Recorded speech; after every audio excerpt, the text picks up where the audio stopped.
chance to hear it, so let her tell it. People on the streets say Sabrina speaks. Tune into the show, she will let you know. Tell all your friends and family.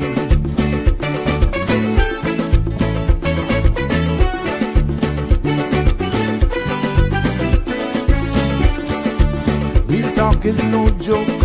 You get the news straight up from grassroots and concerns. You even hear some people gone. So tell all your friends to tune in to Good evening, Cayman. I'm Sabrina Turner, and welcome to Sabrina Speaks, your daily dose of clarity, truth, and community insights.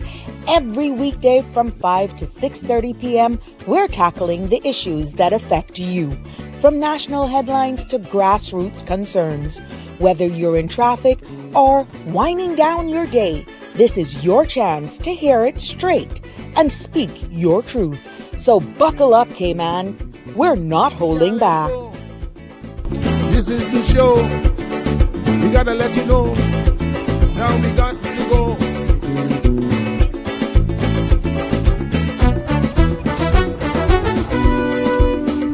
And now here's Sabrina.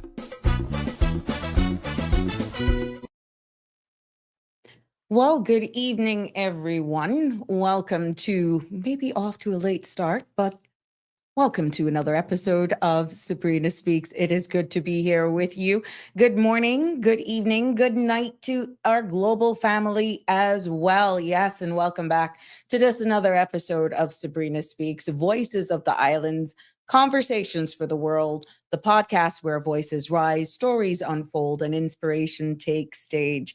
Happy Monday, and hoping that you'll have a wonderful day, or you've had a wonderful day so far, and looking forward to a beautiful week ahead. It is a pleasure to be back here with you on this Monday. And my apologies for the late start. We just had some stuff going on behind the scenes. That's okay, but we're here. We're here. And it's going to be one of those days where we're going to have an open mic segment for you. I would like to know what happened over the weekend, what's going on pretty much around us. We're just going to chill in, just as cool as our temperatures are. And if you're enjoying the rain here in Cayman Islands, I know that there are many of our brothers and our sisters just a short flight away is not really feeling the rain right now, because many of them are still left without shelter today. And but, you know, we still have to give thanks, and don't forget how much to be thankful for. But it is a pleasure to be back here with you. 936-8255 is the number to call to join in on this segment. Whatever goes for you today goes for me. Whatever you would like to talk about today, I'm open with it. You can put your comments up. You can also WhatsApp me. You can put your comments on the screen, or you can call in and join in on this live podcast. 936-8255 is the number to join in, because the content you're about to hear here, that could be anything this evening, including any discussions or opinions from myself, guests, or participants, is intended solely for general information and entertainment purposes. It's not a substitute for professional legal, medical, or financial advice. So I encourage you to consult with a qualified professional for your specific concerns. Bridge Media and Sabrina Speaks and all affiliates as not limited and disclaims all liability for any decisions or actions taken in reliance on the information presented here. And thank you for all of our new followers and subscribers. It's great interacting with you and welcoming you to this space. But don't forget to like, share, follow, or subscribe so you don't miss an episode. Yes. The number is at the top of the screen. It's 936-8255 at the top of the screen. 345-936-8255. Now, if you're wondering what's going on, and I'm making this my business to share this with you at the beginning of every show to let you know what's going on with the weather. Thank you for the Cayman Islands National Weather Service. Your timing is perfect for me going live here. And you will also find that on the Sabrina Speaks, Sabrina Turner Facebook page. community activists, you will find all the latest in the morning and in the afternoon. And what we're feeling right here, right now, is that there's a tropical wave that's currently across the Cayman Islands and is expected to drift west of the area tonight. Now, a gradual decrease in cloudiness and showers is expected through tomorrow afternoon. And while mainly partly cloudy skies are expected for the next few days, remnant moisture could support a few isolated afternoon showers. So there you have it. That's what's going on. No tropical cyclones or systems are in our area. I want to use the right terminology for this region of the world. And we are expecting our winds to be northeasterly 5 to 10 knots this evening. Seas slight with waves heights of 1 to 3 feet. Now, sunrise is expected at 6:28 and sunset at 5:49. I don't think you'll be seeing much of a sunset today because of the weather. No. You won't be seeing very much of those at all today. And today's a special day for someone. You know what is horrible? All the pictures that I shared on social media, I didn't transfer them here. I want to wish Christopher. Christopher is my son. He's celebrating a birthday today. Yeah. And it was quite a comical day because he's not one of those sons or kids that like to be in the limelight at all. So with all of this attention that this young man, who's 26 today, is getting, it's pretty much very much outside of his zone. I'm forwarding these to myself, so please bear with me for a second. But it's amazing to see the response that he's getting in the family chat. He's not accustomed to that at all. And for those who know Christopher, he has a very, very dry sense of humor. And I'm just sending, as a mom, your kids with you now and for 26 years. And they've pretty much, I would say, I'm blessed. I'm blessed having raised two young men.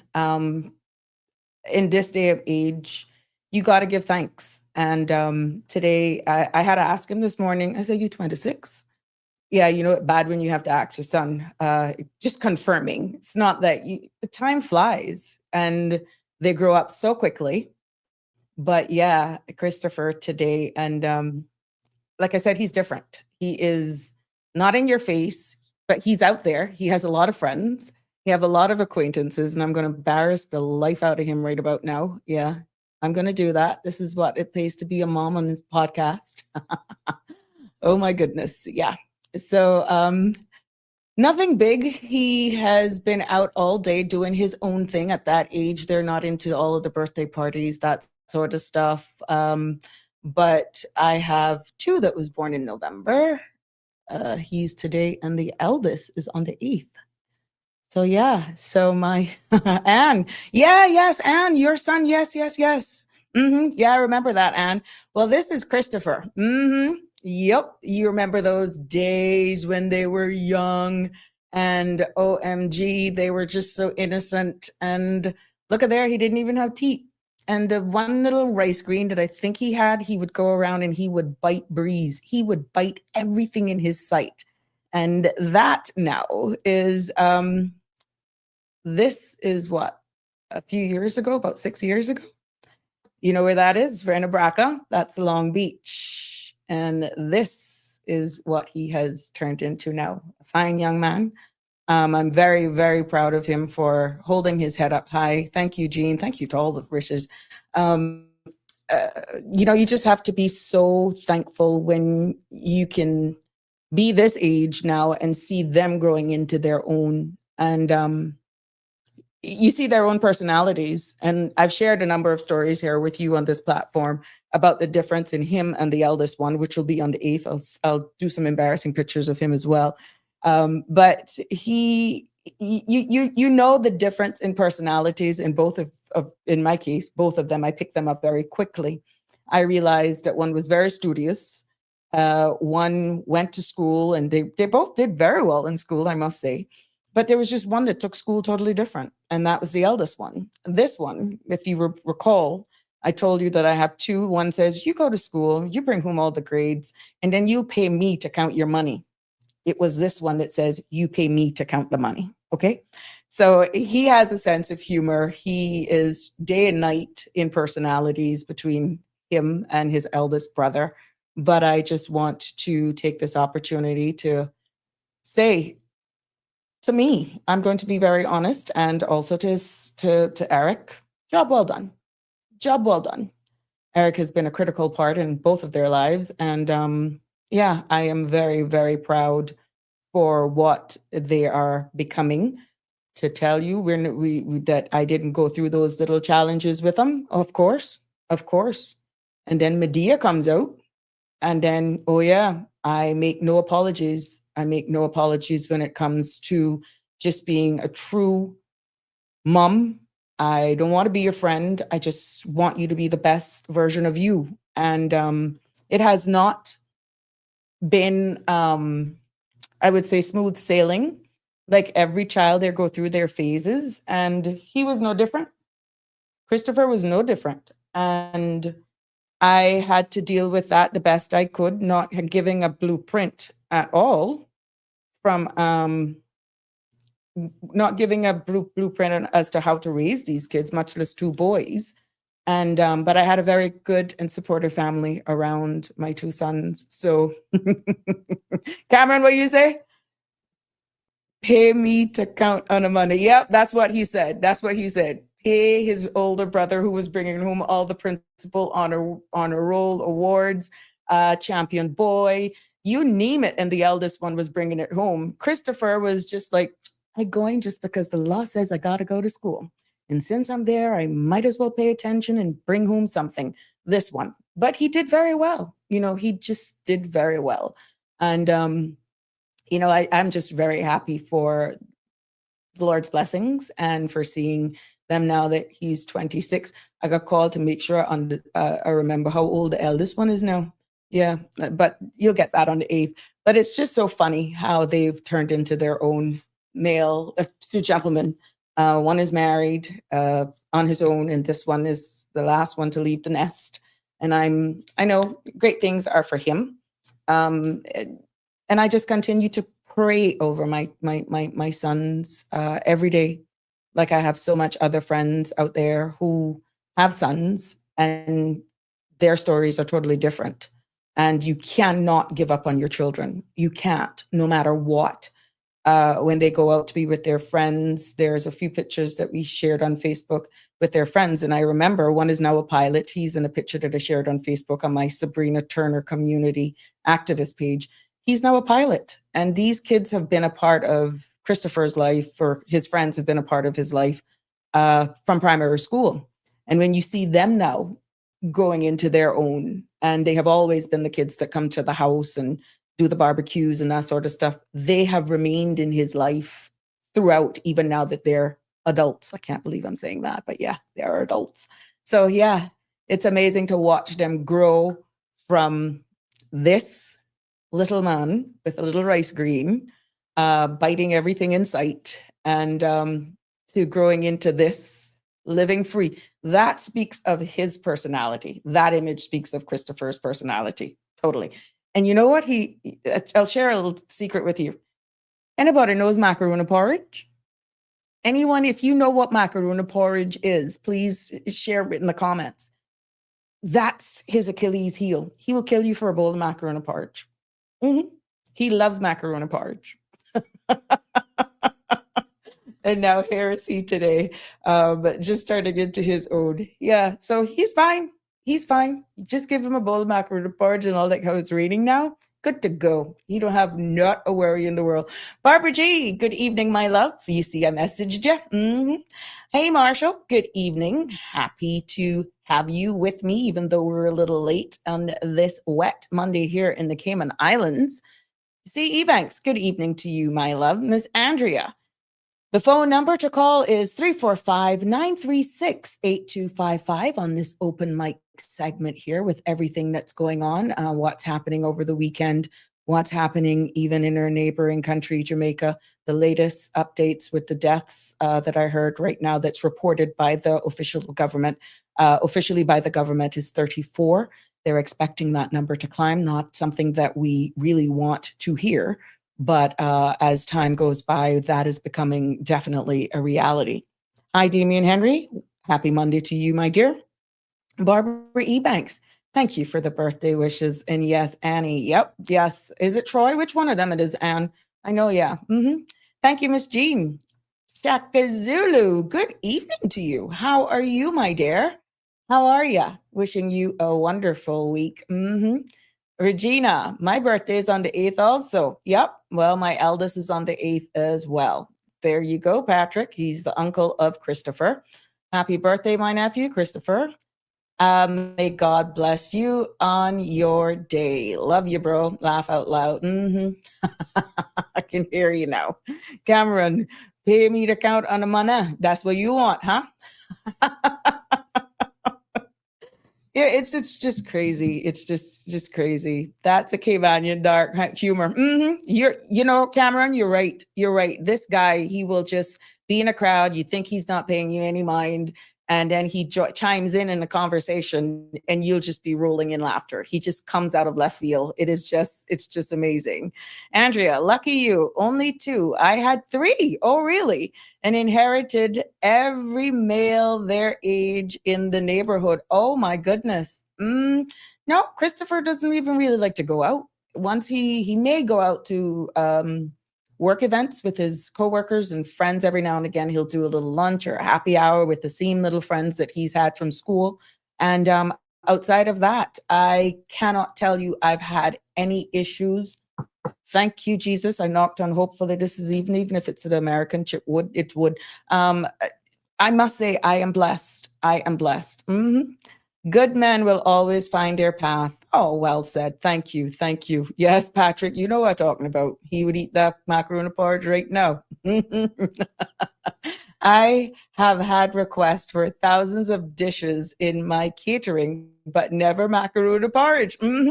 Oh my God, he'll kill you for macaroni porridge. He will sit down with that. How you call the man a living freak? All the weeds gone. Oh, what? I don't get that. I don't know. I need the macaroni porridge recipe, please. I'll share it with you. It's quite simple, really. It's quite simple. Just like how you would fix any other like cream of wheat and cornmeal with your spices and your milk, and it's just this macaroni. And you boil it down till it kind of gets thick and a lot of carnation and sweet milk. Yeah, it's not the best for diabetics, I must say that. And you know that the pasta and macaroni is carbs in itself. So you got 2 carbs competing. It's not something that is for the faint, which is a treat. I remember one year his aunt gave him for his birthday. She said, come by the house. I have something for you. And in true Caymanian style, remember those country crock butter dish? She had a big bowl of that for him with a bow on top. Happy birthday. Now, he was happy. He was hockey. He was so sorry. He was so happy that there was nothing in the world could have had him better than that. So he's easy to please like that, I must say. So yeah, mac pudding. Yeah, basically, just that the macaroni pudding is baked. Just one, it is the base for that. I wanted to say that it's the base for like macaroni pudding that you would bake. So yeah, but he loves that from a kid. My grandmother used to do it. May she rest in peace, Miss Zenobia. And that's where he got it from. She would do that, but she used to like to use the pineapple flavoring in it. Yeah, so not my thing at all.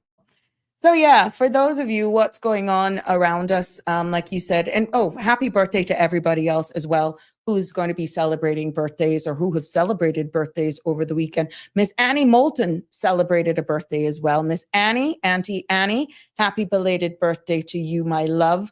All the best to you. I could see Regina posting a lot of stuff. I'm so happy for you. I hope that you enjoyed your day as well.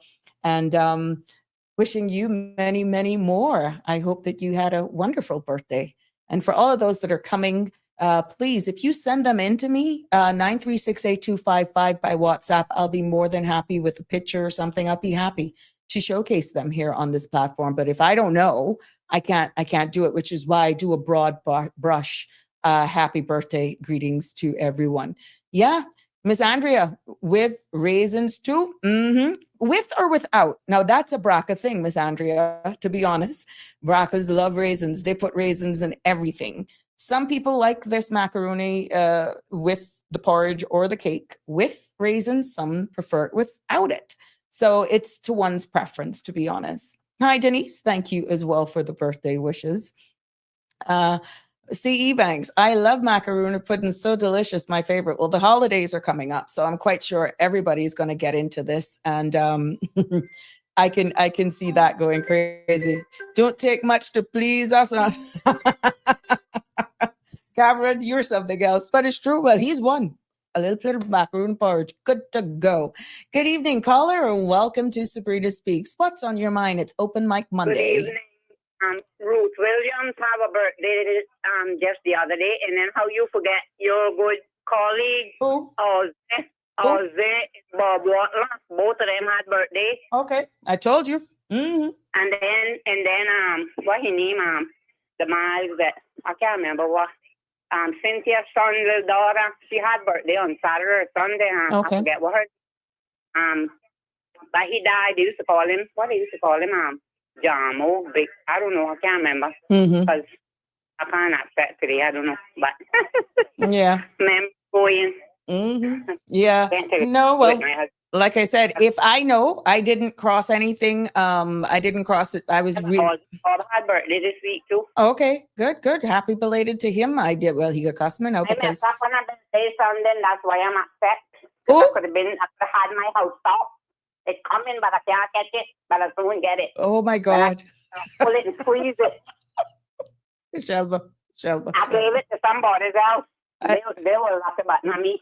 I don't know why I never done it, but I was close, but still too far. But I had it in my mouth. Thank God we do that disclaimer at the beginning of every show. But thank you so much for your participations. No guest today. You are all the guests, Cameron. If you dream anything, you want to know one number, call me. Oh God, there you go. Thank you, Miss Shelma.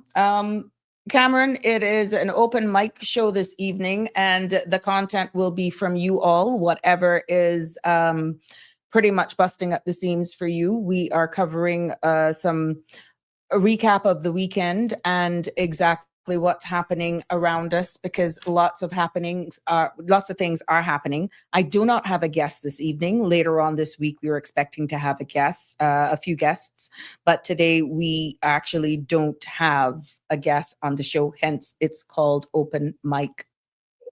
Yes. So feel free to call in, of course, anytime. So we are when on Se Cayman. That's the end of the month. That's the end of the month, Cameron. The last day of the month. It's not American Thanksgiving. Cayman celebrates our Thanksgiving the end of November.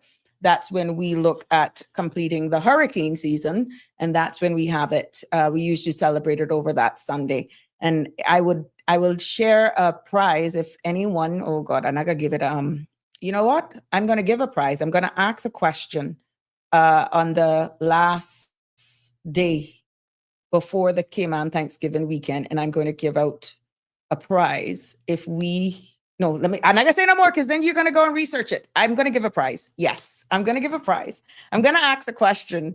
And the first person, because if I hint you what I'm going to do now, then you're going to go and do your research. No. But it's going to be interesting. Yeah, it's the end of the month though, Cameron. After Thanksgiving, we'll be bursting at the seams. Yeah, at the rate things going. Hi, Miss Lucille. Thank you so much. Good evening. I can only see not much to say. I down, sad for my native people. Not good for the things I have seen. Love always. Stay blessed. Thank you, Miss Lucille. You know, you're quite right. We're seeing a lot of images now that I guess Starlink is now down there, and it's giving a lot of connectivity so persons can reach their family members in the most rural areas. And before this incident, I didn't really pay a lot of attention to Starlink.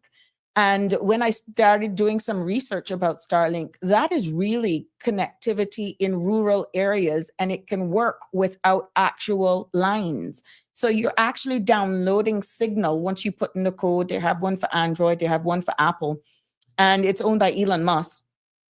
And once you put in a particular code, it gives you access without having to go through like a provider like Flow or Digicel.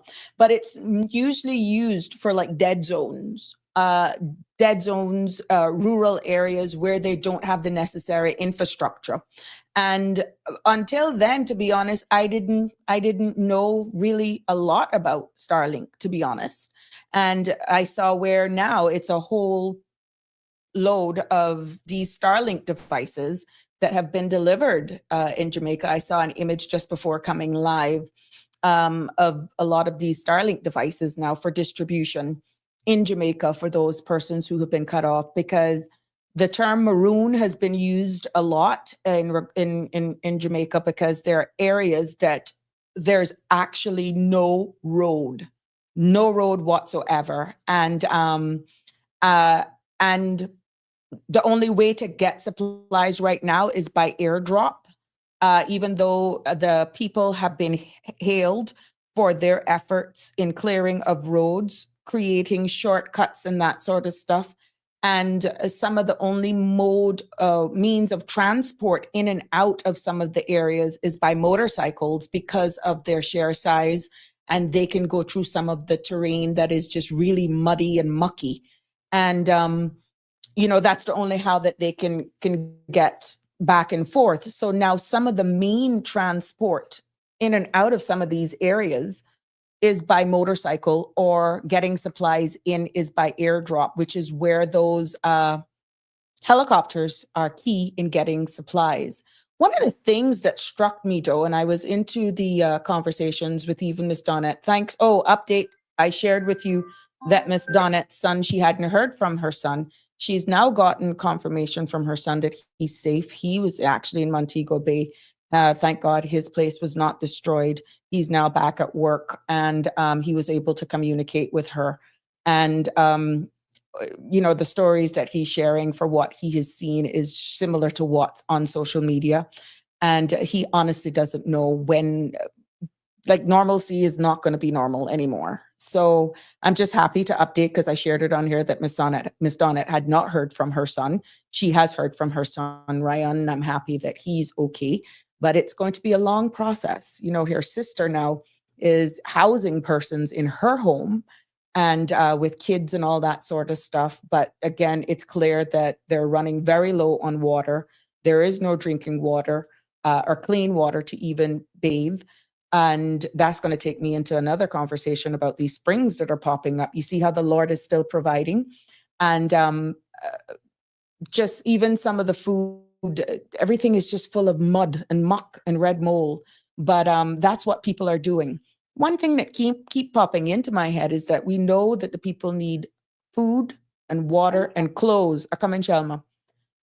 And then you'll have persons coming from other parishes looking for their people, acknowledging their family, acknowledging that they're in homes that don't have any walls, don't have any roofs, giving them care packages and food. But something kept missing me. I'm like, why are you leaving them? Why don't you take them with you, even if it's for a little while, so that they can get a good night's rest for a couple of days and then come back? Please tell me, guys, if something is wrong. Is it that bad that if they leave their place, that squatters may take over for 3 or 4 days?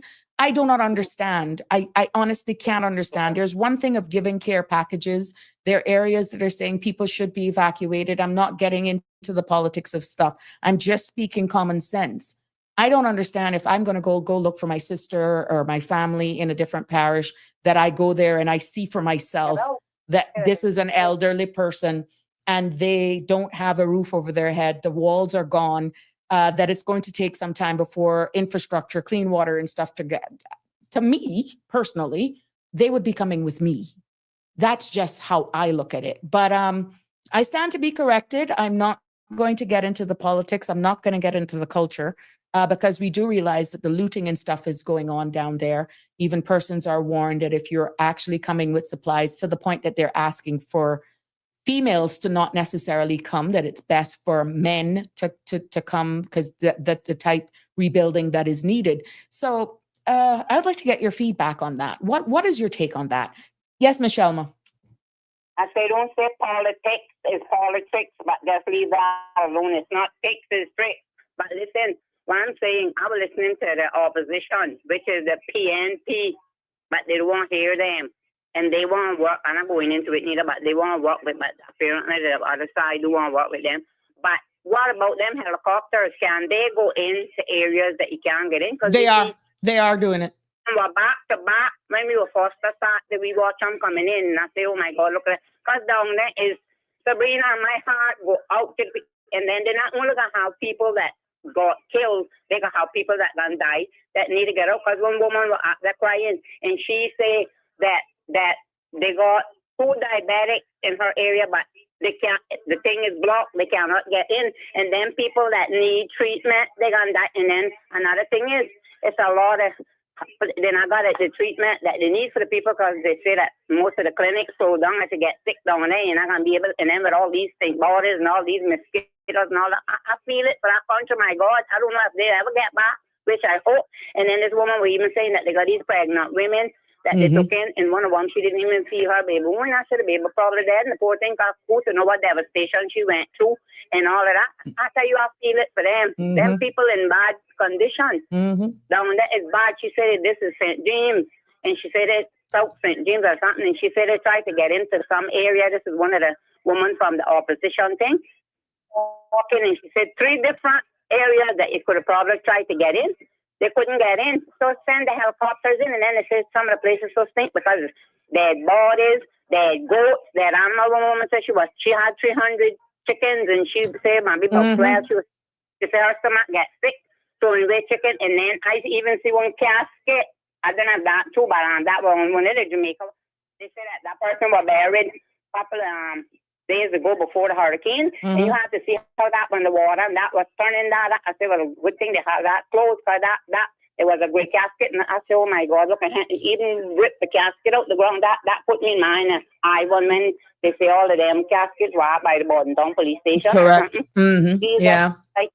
And then they say about that this not worse than I want. This is worse. I mean, somebody had God know why he never made this. I am grateful. Yeah. But I to all these people. I know got a couple of friends and things like that, but I feel it like from one tip to the next, them people in bad conditions. There got to be more dead people. That when she said that were 19 and one class and 19, about 34, it can be probably 100, but I hope not. But it can be planned that different because the hurricane out killing, but then they say someone's starving, and then they don't want to stealing. They're warning people not to go with stuff delivering because these young from it. They bad mind. They want it all. They must get 5 bags and somebody get none. No, all that not right. All that not right. You know, it isn't. It isn't. But you know, you. Man and his wife and some farmer had called from the state, and then he tell him, he said he answered, he busted a cry importing. I feel sorry for him. Yeah. And that woman that was talking, that she said that she couldn't get into the area. She kind of break down and think, and Mark Golden had to go out and hug her up. You could hear it, voice, the heart in her voice. Yeah, you're hearing it even our frontline responders, even the police and the people, because of what they're seeing. What they're seeing, it's like it's on. They say it's apocalyptic. It's like an atomic bomb has gone off. And then you're seeing the resilience of the people. I mean, even those who are delivering care packages, to show you these people, when they go to deliver care packages, they don't have roofs over their head. They themselves are hungry and running low on food. Then they're still giving people banana crops because they know it's going to ripen on them and all that sort of stuff. So it speaks a lot about the people. Tell you. And then about the Starlink, I tell you, I didn't know about that. My niece said it right in Banaka. One day I called her and we were talking for about an hour and a half without cutting off. And before that, about 2 minutes, we start talking right here. And I'd be calling Matt and I said, she said, Sharma, you don't hear the connection now. She said the internet. And I said, well, what happened? And it getting improved. I said, well, thank God, come on myself. The world was a cow Honduras was really behind. And she said, well, we got Starlink. And I said, well, Starlink. And she said, it's the Elon Musk. And I said, well, much people don't seem to want like that because they say he's a Trump man. And a lot of people do like Trump, but at least he's doing something because I understand that that's a satellite thing. I don't know. But that good, that connection good. I talked to her for hours and that cut off. Yeah, but yeah. Let's see. So we'll again. Oh Lord. This, I didn't know all of that by the hurricane affecting Jamaica, it could affect our things. Digital way better and digital way cheaper, but I don't know. I never did like them. I like the slow because of the fact that they were cable and wireless and everything I had with them. But I told the man in Jamaica, I said, they're not slow, but the river's slow, and these don't either slow. I said, I need to change it from the F to a G for go, and afterward get the hell going. I said, because on this 4 is pissed. Yep. He said, Mom, really? I said, yes, sir, I'm telling you, because I experienced it. I said, I had this service. Sometimes it was cable and wireless. I said, we used to call it careless and worthlessness. I said, but it was better than slow. And somebody from Jamaica told me when they were coming in here that they were the worst telephone company we could have coming in here. Well, right now in the situation that they're in, people are just grateful for anything. And I feel that this is where it is. And as Damien Henry said here, it's a humanitarian crisis. I can't understand. Why would they give food items to be stored in humanitarian situation? Next thing, you'll have all sorts of infections spreading. If the government don't get their acts together, there are going to be plenty more dead bodies to deal with. The children, some of the children on the road begging for food and begging for that's sad. Very sad. But help them poor people. Make a miracle work there in the next couple of weeks because it's gonna be a lot of dead people. That's so sad. Yeah. Oh, Cameron is asking you, well, wait, rabbit play. Oh God, that means you could call back. Hold on, don't call back until I finish. I have to return a call. You are something, Cameron. You are something. Hold on. Okay, my love, I'm returning a call. Once it's a straight call coming, I can't accept WhatsApp, you see. So that's why. Good evening, caller. Welcome to Sabrina Speaks. You're live. Good evening. Hi, how are you? I am good. Good. Thank you. Sure. Just saying they have field hospitals going in. So they're going to have those set up within this week. So there's a lot of help going in this, but because the hospital is one of the big things. I was able to get in touch with a few of my friends. Actually, the last one I heard from. So things are getting better. And what part of Jamaica are your friends from? Oh gosh, I have some Kingston, some Portland, some in St. Anne's. And the one in Kingston heard from the down and in Montego Bay. Okay. Yeah, so thank God.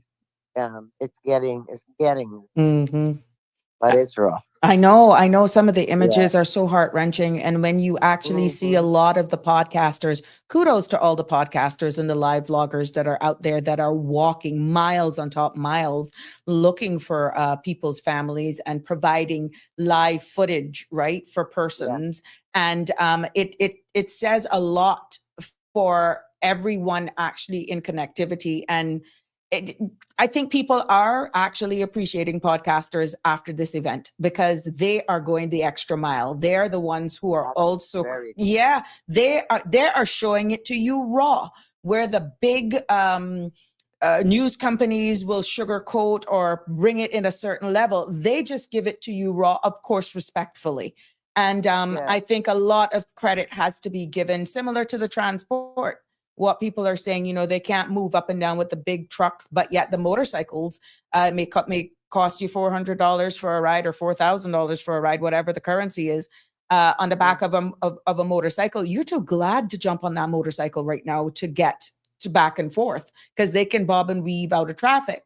So kudos to all the podcasters out there that are definitely. One in particular, one young man, I can't remember what his name is. I subscribe to his channel, Uh-huh. but he was down at Elshire Beach Yeah. before Helter. the before and after.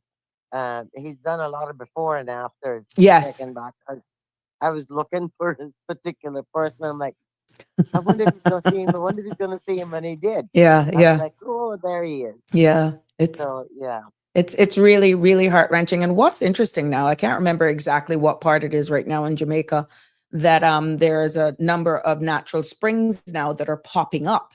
So there are areas that survived the hurricane, did not get flooded, may have had one or two, three sheets of zinc missing and that sort of stuff, but they thought that they had passed it. And then they wake up and then their yard is full of water. And then now the water's coming into their houses and they're that's realizing, Healing Spring. yeah, That's well, there we go. that, Now these springs are popping up all over the place. And it's that in some is cases awesome. is yeah, but it's now flooding out some houses. It's to the point that it's Yeah, coming into houses, but they're thankful. They're not being ungrateful at all because remember yeah, now what water was available to them is now mud. And now right, these springs right. are popping up now so that they got fresh spring water, clean, and That's it's to the point that they amazing. can drink it. So again, the Lord is still providing for these people despite all of this that they have actually experienced.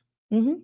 Well, I on a different subject. I went all the way to France and into the healing waters there, and after I had cancer and Mm, permanent, supposedly permanent damage in my feet, I mhm. went there into the healing waters, and I've Wow. been perfectly fine ever since. Wow. 25 years. Good for you. 25. That's a miracle, Miss Barbara. Uh-huh. Big time. Oh, wow. Yep. Mm-hmm. Jeez. And they're saying So, that there are a lot of minerals there in Jamaica, things that have sure. been, geologists have been studying their soil samples and all that sort of stuff. Apparently, there's a lot of, their bauxite companies are revealing a lot of things now that post this hurricane. A lot of things are now coming out into the public's domain that maybe people didn't know. And What they need to watch more than anything is these shysters that's going to come in trying to buy up their land. that's what they're warning about right now. Yeah. People need to hold on to their land. Mhm. Hmm.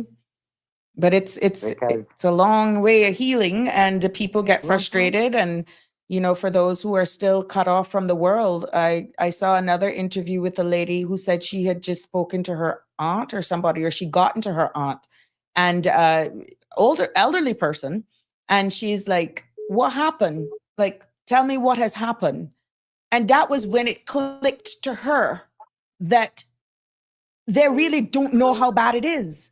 She was only yeah, able to process what she was able to see.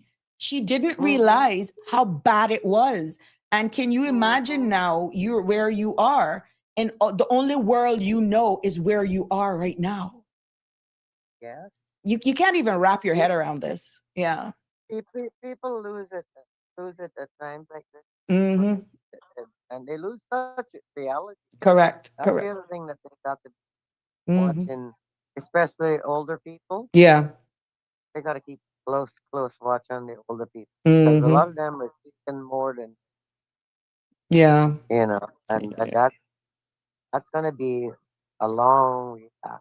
Correct. A lo- Correct. We can only be But there in thoughts, God prayers, be with and them all. hope that the government really looks at everybody as one. Yeah, I didn't sleep a wink 2 nights Mm, when that was going down. mm-hmm. I couldn't sleep. Yeah.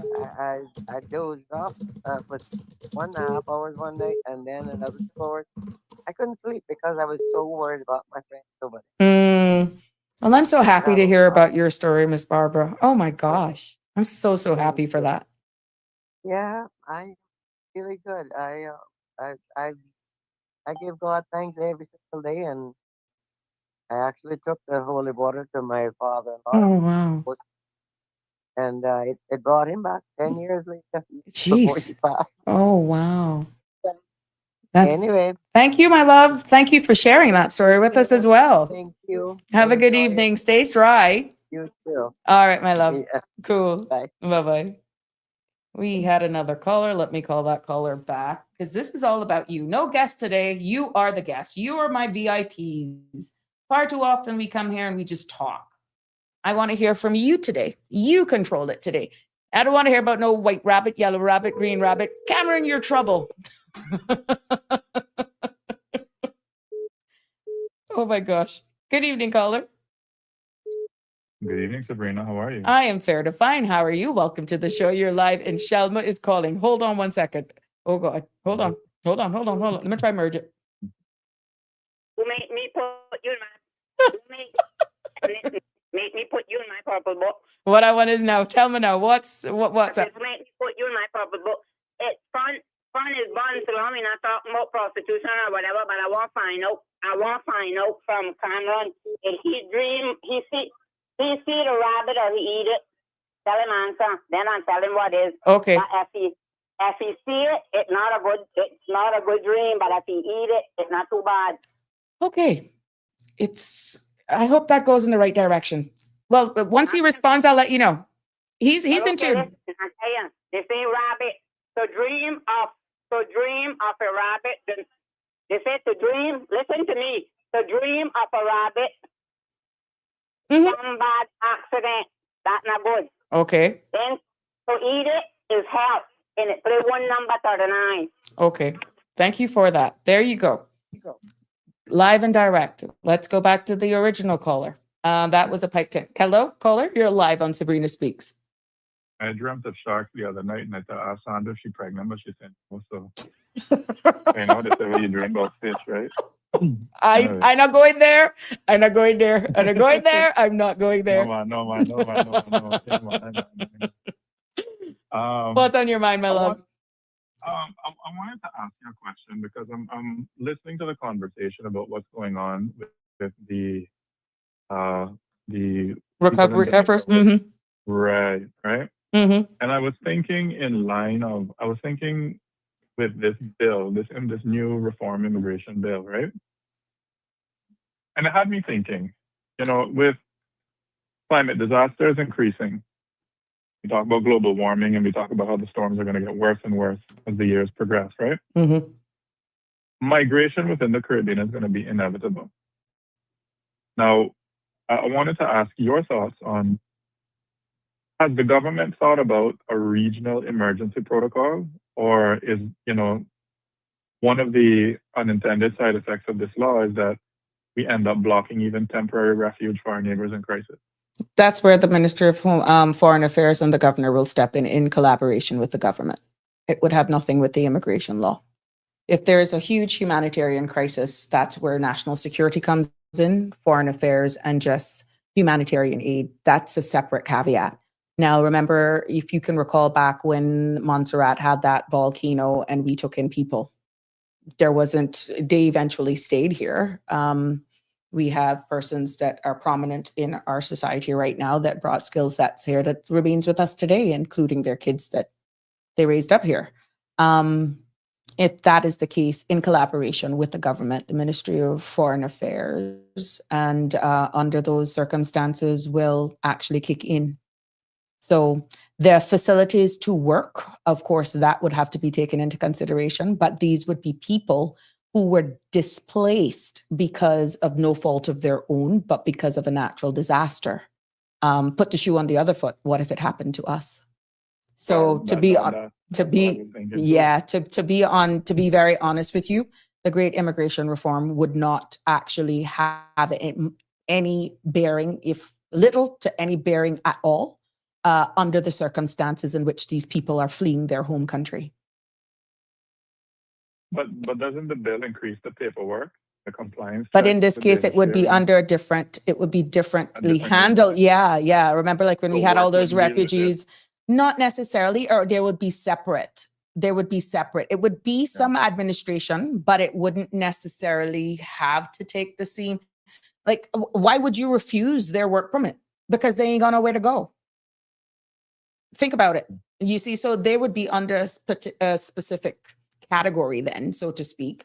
But not speaking on behalf of the government, I'm just looking at it from previous experience and under the circumstance of why these persons would be displaced. Now, it's totally different, to be honest. You're talking about an influx. Now, for those persons, because we do have daily flights going to Jamaica, and these people are coming here, who's to say that they're not going to come here now and try to look for work whilst on island? How does that actually play out now would be a different question.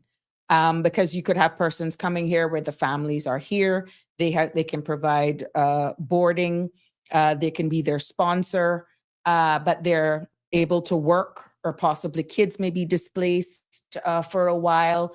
These are all the things that I'm quite sure that ministry are actually sitting down or have had conversations about what's going to happen if these kids do come here for a while until the infrastructure where they're coming from is back together. Would the normal, let's say I'm here as a domestic and I have 2 young children that have been displaced, they don't have a house, their caretaker probably died. I don't know. I'm just looking at a scenario. Yeah. What would you say? I must go back home when I am able to demonstrate that these kids were displaced because of this natural disaster. I have no other siblings or guardians to take care of them. Would you allow them to be here for 6 months, for 8 months, for a year? I don't know. Would then that department look at my income? Would I be able to support these kids while they're here? Well, really, you don't have a choice. And the infrastructure is not there for you to go back home. What is the greatest chances of you issuing humanitarian aid would be to have those kids here for a while. Now, maybe it won't be a year straight off of the bat or 6 months straight off the bat. Then you say, well, are they going to go to school? How are we going to put them into school? These are all exactly that big plan that you're talking about that would have to be taken into consideration. And maybe the days to come now, I'm hoping that they would actually have that in the back of their minds. But this reform for a sudden influx of people like this under humanitarian aid, that law and its reform would bear a little on what is being proposed. That is more for persons who are coming here electively. But this is a natural disaster, if you get what I'm saying. We have another call that I joined, that I merged. Welcome, caller. You're merged. I was just going to say, do not cut things off. That's why I merged it. Is this my CMR girlfriend? One of many. I don't know who your CMR girlfriend is. Oh, no.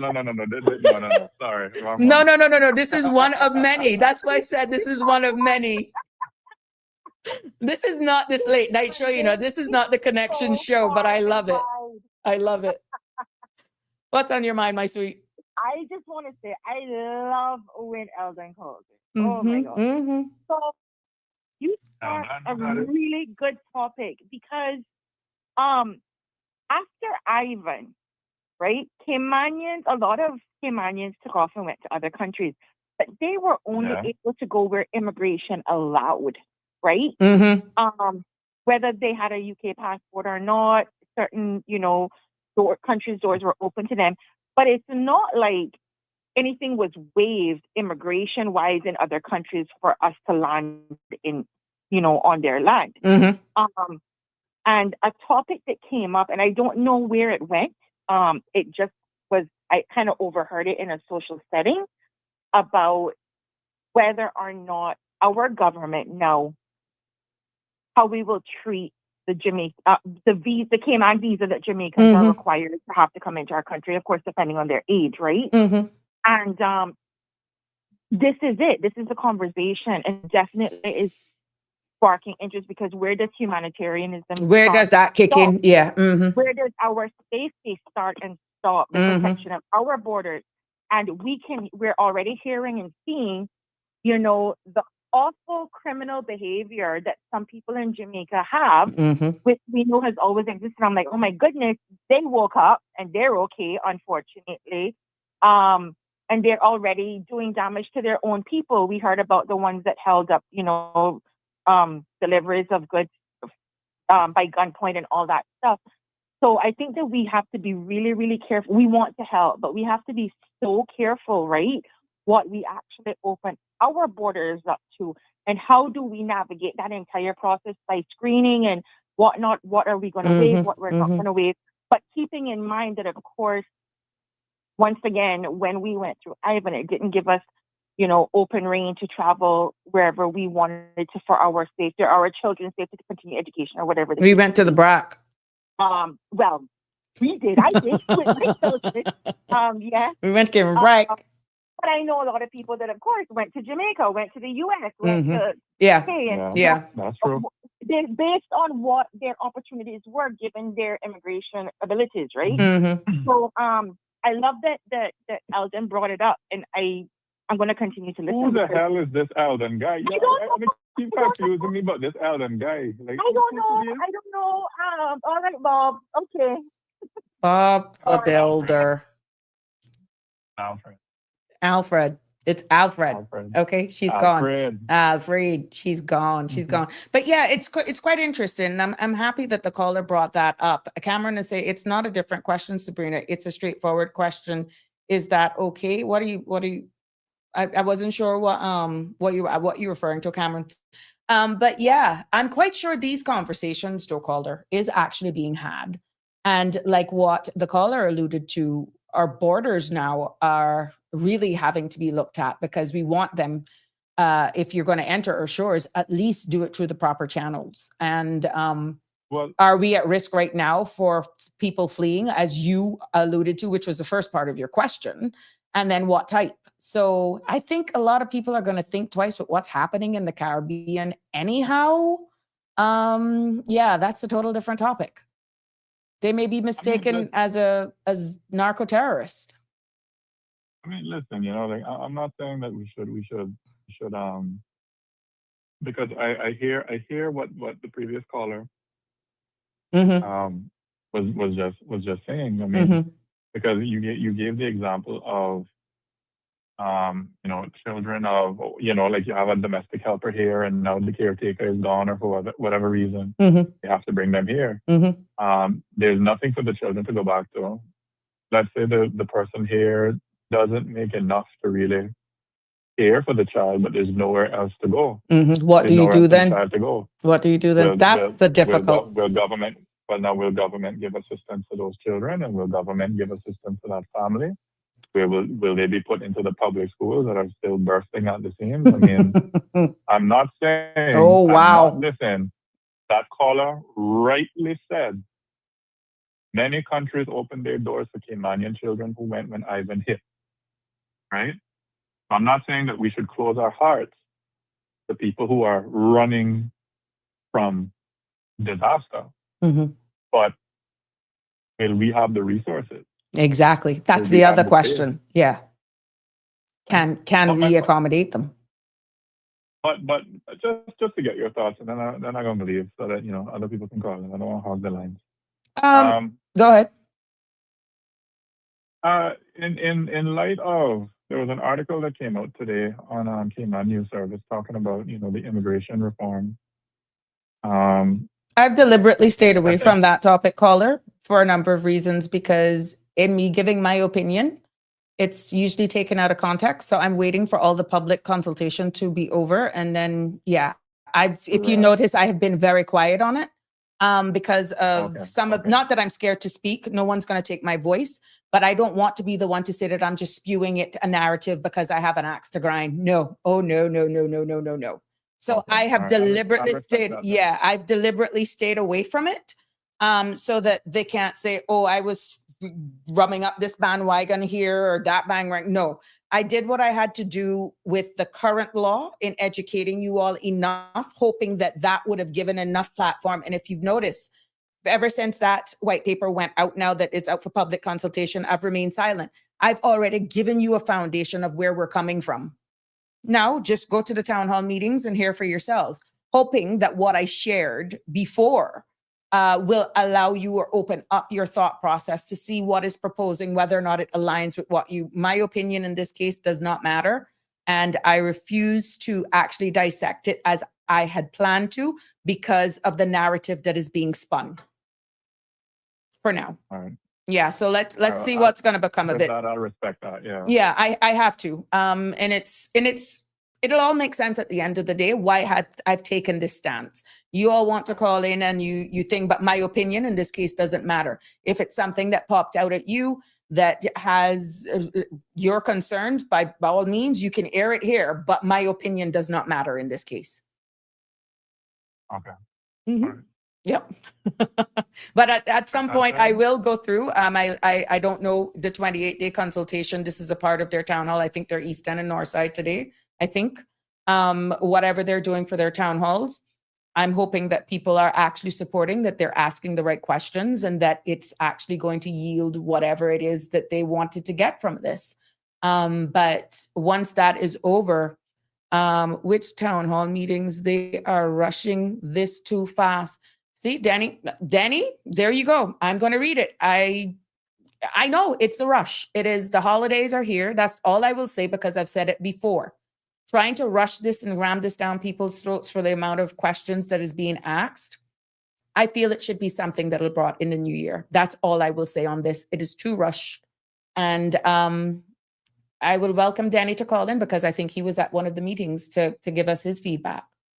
But like for you, I'd love to hear his thoughts. yeah, Danny was there. I saw him in one of the captions or something like that. I think somebody had posted a picture, or I was scrolling through. I don't even land on the pages for a number of reasons.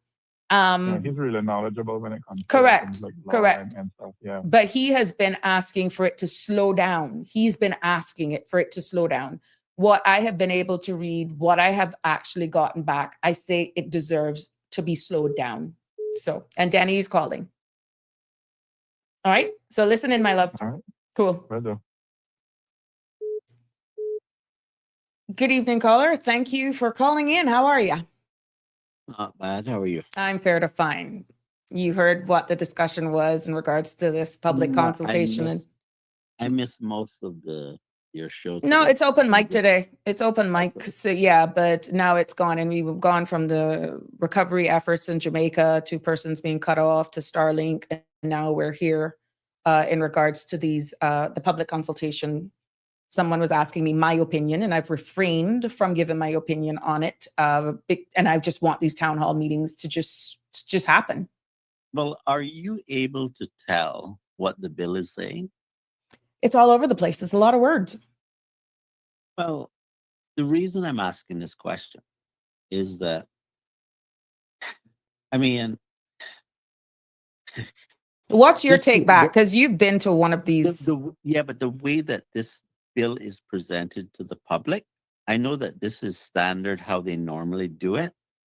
But what the problem is that the public isn't able to read this bill, not the average person. Lawyers could probably get some idea, but not fully either, because you can't really understand immigration law unless you, first of all, can grasp what the changes to the law are going to be, and have access to what the regulations are going to say. Mhm. Because much of immigration nuances are in regulations. The operational side of the law is the regulations. Yeah, and they're not required to publish it, but I believe that if they genuinely want consultation, they should publish it. What I think they should do is take the existing act, mark it up with the proposed changes in red letter, so that we could read it in the way that it would appear after it has been amended. And then we can get a sense of how to understand the provisions. Mhm. But we also need the regulations at the same time. Mhm. None of that is being provided to the public. Not even in the town hall meetings? No. What they do is they sit and they explain how they perceive it, right? But here's what the problem with that is. First of all, politicians don't exactly have the best of reputations. And secondly, why would if somebody's trying to sell you something like that, why would you take their magazine version of what they're selling you as the fact? Mm. Because the truth of the matter is, what you really need to see is what has been written down that is proposed, Mm-hmm. not what they intend for it to do or Mm-hmm. say, but what was actually said. In other words, the way to understand why this distinction is important, Mm-hmm. it's kind of like thinking about the drunk driver who intends to get home safely, Mm-hmm. but ends up killing someone on the way. Mm-hmm. Well, what matters is not what he intended, but what he actually did. Mm-hmm. And so, what is actually written down is what matters more than any opinion they give you when they sit on the stage. Mm-hmm. Yeah. And so, and I this is not something that I think that they should be rushing, Right. because I don't believe you can get um informed consent from the public on something as complicated as the immigration law. What would you say to those who are probably thinking, well, so what if I just give you a markup copy? It's not that hard. This is what we're saying. You need to take what we're saying. You asked for immigration reform, just take it. Now you're trying to slow me down because only one person is voicing this. What was the feedback on the Well, one that no, you no, no, no, attended? no, no, no, no. It's not only one person voicing it. Okay. There might be one person saying it out loud in public, Mm-hmm. but don't confuse that with one person saying it. The silent And majority cannot no longer remain silent. they- I wish that our people would snap out of that, because it's not helping us, Oh, no, it's not. right? I said it here many times. But what I'm trying to say here is this: is that those who would say to me, "Just take it," um, that's a stink attitude. Mm-hmm. Any representative that would respond in that way should be removed from office. Because if you want to have true dialogue with us, you don't come out and parade, and then on top of that, they limited me to two questions or comments in the at the Mary Miller Hall. Mm-hmm. Now, now it wasn't just me; it was Mm-hmm. everyone, right? But what I'm saying is that a bill as complex as this, you're limited to two questions. I don't think it's appropriate for the public to just send in their comments by email, Mm-hmm. because all that's going to happen is those comments will just get ignored. I'm not saying they won't look at them. Right. I'm not saying they won't put them in the frequently asked questions section on the website, but will they change what's in the bill? I don't believe they will. I believe what I see in that bill, I believe, is what they want. And the question that I asked at Mary Miller Hall, I know that Mr. Howell is a very intelligent person. He's very articulate. He's not short of words. But his answer to my question was as clear as mud. Now, I can unravel it. What he was essentially saying to my question is, yes, they will be allowed to stay. And the question that I was asking is, the non-Caymanian civil servants who are there now, will they be able to stay? And essentially what he said was yes. Now that's not what the people are asking for. So it's People the are grandfather's clause now for anyone that's joined after it's enacted by assenting by well, the governor. Is that one, just for clarity, for context? what he is saying, uh, by the wording that's on that bill, Mm-hmm. with the limited information that I have, Mm-hmm. okay, is that people who are there prior to the amendments to the principal law coming into force, Who are already in the system, who are already in the will pipeline be allowed to continue under the their same journey terms and conditions of what is in effect now. in the current principal law. Mm-hmm. That's not what the people are asking for. Okay. So who's And- going to beat this drum with numbers and voices? Well, if the Caymanian What does it people- take to slow it down is what I'm hearing. Well, what it will take is for people to call their representatives and say, look, this thing, we need about 3 months to properly consider this. If the government gives us a markup copy and a copy of the regulations, that we can understand what is actually being proposed to us. Because right now it's extremely difficult to understand what's being proposed. Mm. You see, think about it this way. You know that the way that the bill amends the principal law is it just says at such and such a section, subsection, whatever, insert the phrase or delete the following phrase. That the average person Not gonna won't get have a it. chance in hell to understand what that is saying. And you don't think that the time in which they're doing these town hall meetings is sufficient for someone who isn't accustomed to dealing with laws and understanding that it's ample But time? they're not asked that. Okay, the purpose of the consultation Consultation. process is not to ask a professional what they think. It's to ask the average person, including the professionals, what they think. Mm-hmm. And so the pace at which it should go should not be of that of the professional, but that of the average person. It's like you're writing a contract. You're not going to write a contract that is in the favor of who you're going to do it. Normally, persons who are writing the contract goes for how they want.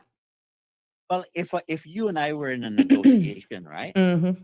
about what should and shouldn't be done, because understand that politicians have their own views for many different reasons about why they want to do things a certain way. Mm-hmm. If you and I were negotiating with the politician about what this all means, why would you take the opinion, the verbal opinion of your adversary on what it is that's contained in this document that we're going to agree to? Mm. You would want to read this for yourself to see what is actually in it.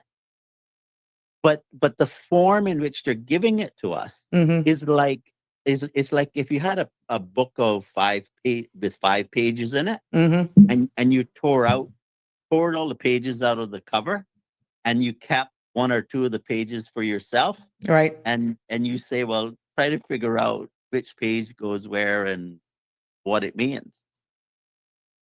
That's what they're essentially doing to us, because we cannot really appreciate it without the proposed amendments to the regulations. Mm-hmm. And this should be done in a marked up form. This is too important a piece of legislation to do this way. I get the sense that there are people who have lobbied the government and want things done a certain way. And I don't think we're quite clear on what all of those things are. Mm-hmm. I heard a reference some of those things at the Merritt Miller Hall, court cases and so forth. But this what we get out of this needs to be something that protects the Caymanian people. And you don't get that what they're proposing is protecting the Caymanian people for what No. everybody was asking for during the campaign. Let me give you an example.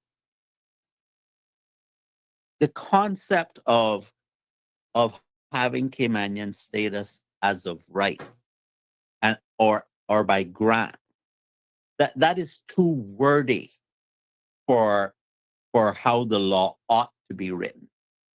In other words, instead of having it phrased as Caymanian status as of right, Caymanian status of right should be the definition of a term called Caymanian.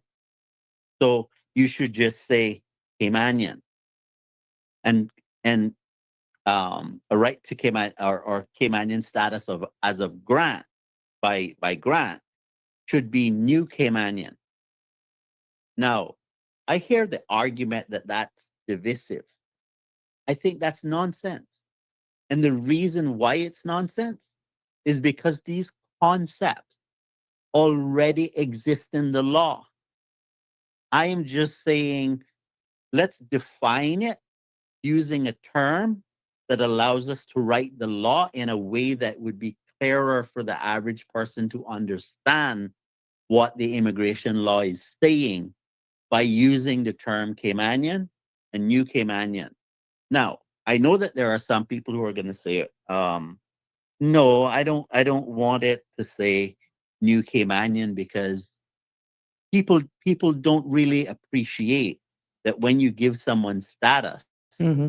you're giving them the same thing that we have as Caymanians. Mm-hmm. Right? And it's the failure of our people to accept that reality and why that's necessary, why that is for our benefit is unfortunate. Mm-hmm. But we better come to grips with reality quickly, because this is going to have, I doubt that Hold, the just government is going to. pause for me. Let me merge this call. Hold on. Don't hang up. Okay. You're merged. Go ahead, Danny.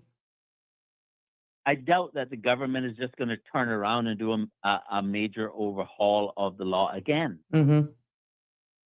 So we ought to get it correct now.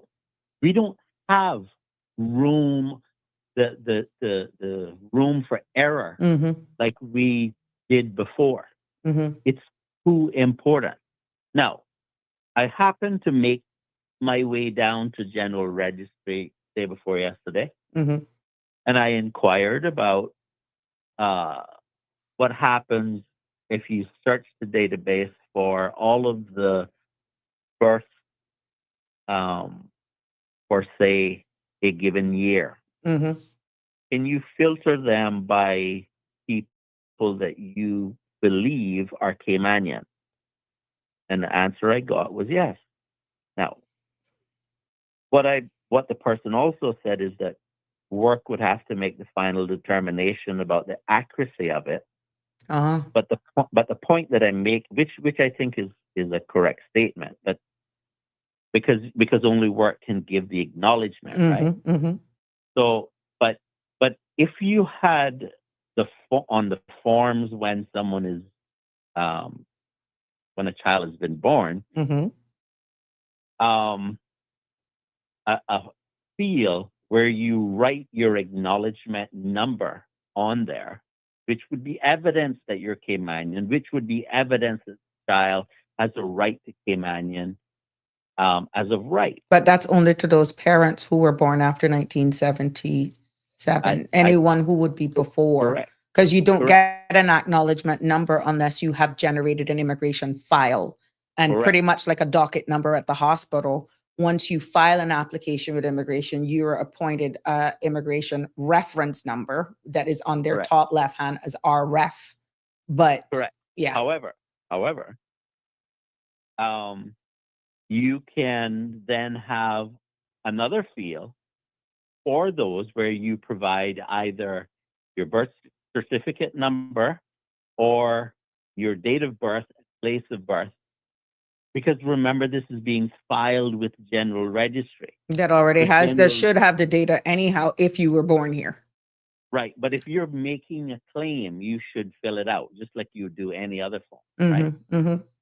And the reason for that is you want the person to make a declaration about what they understand their position to be. Mm-hmm. A General Registry then could confirm that along with work confirming it, and we can come very close, if not be extremely accurate, on how many births are Caymanian. Mm-hmm. Because my understanding is that last year there were about 860 births for the population. Mm-hmm. I don't know what the number is, what percentage of that is Caymanian. Uh-huh. It was just persons' births that were registered, but we don't know if they were Caymanians. Correct. And that's something I still need to try to find out. But the point I'm making to you is this: is that there needs to be a provision in the law that says you need to have in place policies to ensure that people do not qualify to be Caymanian in numbers that are greater than X percent of the net positive change in the local population for the previous year. Repeat that again. I'll say it differently. Let's say you had 500 births, Caymanian births for last year. And this is by And two you- Caymanians. Yeah. Well, you get the right by any one parent being a Caymanian, right? Mm-hmm. So let's say you had 500 births for last year, Caymanian births, not population. Right. And then you had 100 Caymanians die. So the net change is plus 400. Right. The number of people who there should be a cap for this year now, that to be a percentage of that net change for last year of 400, let's say 5%. I'm just picking a figure. 5% of 400 is the maximum number of status grants that could be issued for 2025. The reason you want to do that is because you do not want, I can't think of any reason why the number of status grants should be more than the number of Caymanians being born, being issued. And if you don't put a mechanism in place, the value of obtaining status is so valuable, all sorts of mischief will take place to get it. So what happens then with those who would be getting it through naturalization or marriage? You can't control marriage, No, I know you can't control it, but you can control. even though they can extend it for 40 years before you get status. What I'm saying is that will be an eventuality. Right. But what I'm saying is for any 1 year. Gotcha. Per annum. That's right. Because what you have to do is you have to control the rate. Otherwise, the number of persons who would be getting Caymanian status is going to result in Caymanians becoming the number of people who are being added to the population could very well outstrip the birth rate of Caymanians. But that has already happened. Okay, let's say based on what you're explaining now, right? And with the grandfather's clause coming in, where nothing that is being discussed right now is going to impact anybody now. So if we're saying, let's say for number's sake, we already got 90,000 here. Extrapolate how much are here on work permits that will probably not get PR or anything like that, right?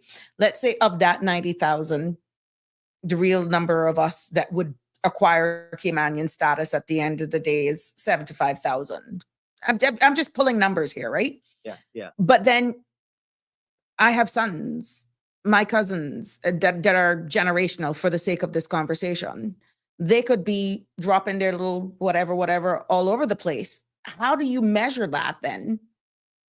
Knowing that they're going to be Caymanians at the end of the day. And remember, for the acknowledgement for those parents whose kids were born and they acquired status because they're going to be grandfathered in, their kids would be entitled to getting status.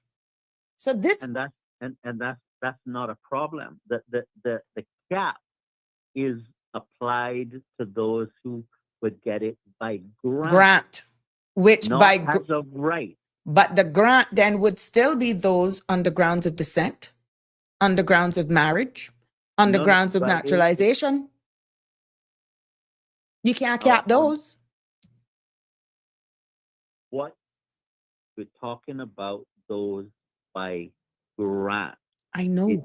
I understand what I'm saying is that you regulate the rate at which it happens. The reason for that is that if you have what has we know what Cayman is suffering from? Well, A rate of change that they can't cope with. Elder, caller, you still there with me? Which one? Yeah, Alfred, you were weighing in on this Oh. conversation. I don't want to lose you because I know you're holding on. Well, I wanted to talk about something else about on the bill and just my understanding. But I mean, I'll allow Danny to finish up, and then I can speak. Okay. Well, what I'm saying is that, you see, I heard the word quota used. Okay, you don't want a quota, because if you go to court with a quota, you're going to get hammered. The concept of a quota versus a cap is that a cap is saying this is a maximum amount. It doesn't say that you have to issue any. It's just saying that You can't exceed this more. amount. Right. Right. And Whereas a quota establishes a floor, meaning Right. you have to meet this number. Right. And Yeah. so the reason why this is important is because it's not if lawsuits will take place. They will take place. And when you get to court, how you've structured the bill is going to determine whether you win in court or not. Now, I heard the argument that we can't do retrospective legislation, but that's nonsense. All you have to do is spell it out crystal clear. You can't say it in a way that is vague and have some private interpretation in your mind, and the others are thinking it means one thing and it actually means that you can't do that. As long as you make it clear, it'll stand up in court. In fact, the section 83A, subsection 7 that they're going to add to the principal law is in effect retrospective legislation, because it is considering those who are already here. So on one hand, they're telling us that we can't use retrospective while using retrospective provisions. And I don't like the way I see this being done. I don't think it's right. I think people need to buy in on what is actually being done, understand what is being done, give their approval to what is being done, not thinking it means one thing and you're getting something else. So what That's would you not say gonna to help. those who are saying, what does 3 months buy you? Well, Extension. Well, let me give you an example of what it would, just a simple example of what it would buy me.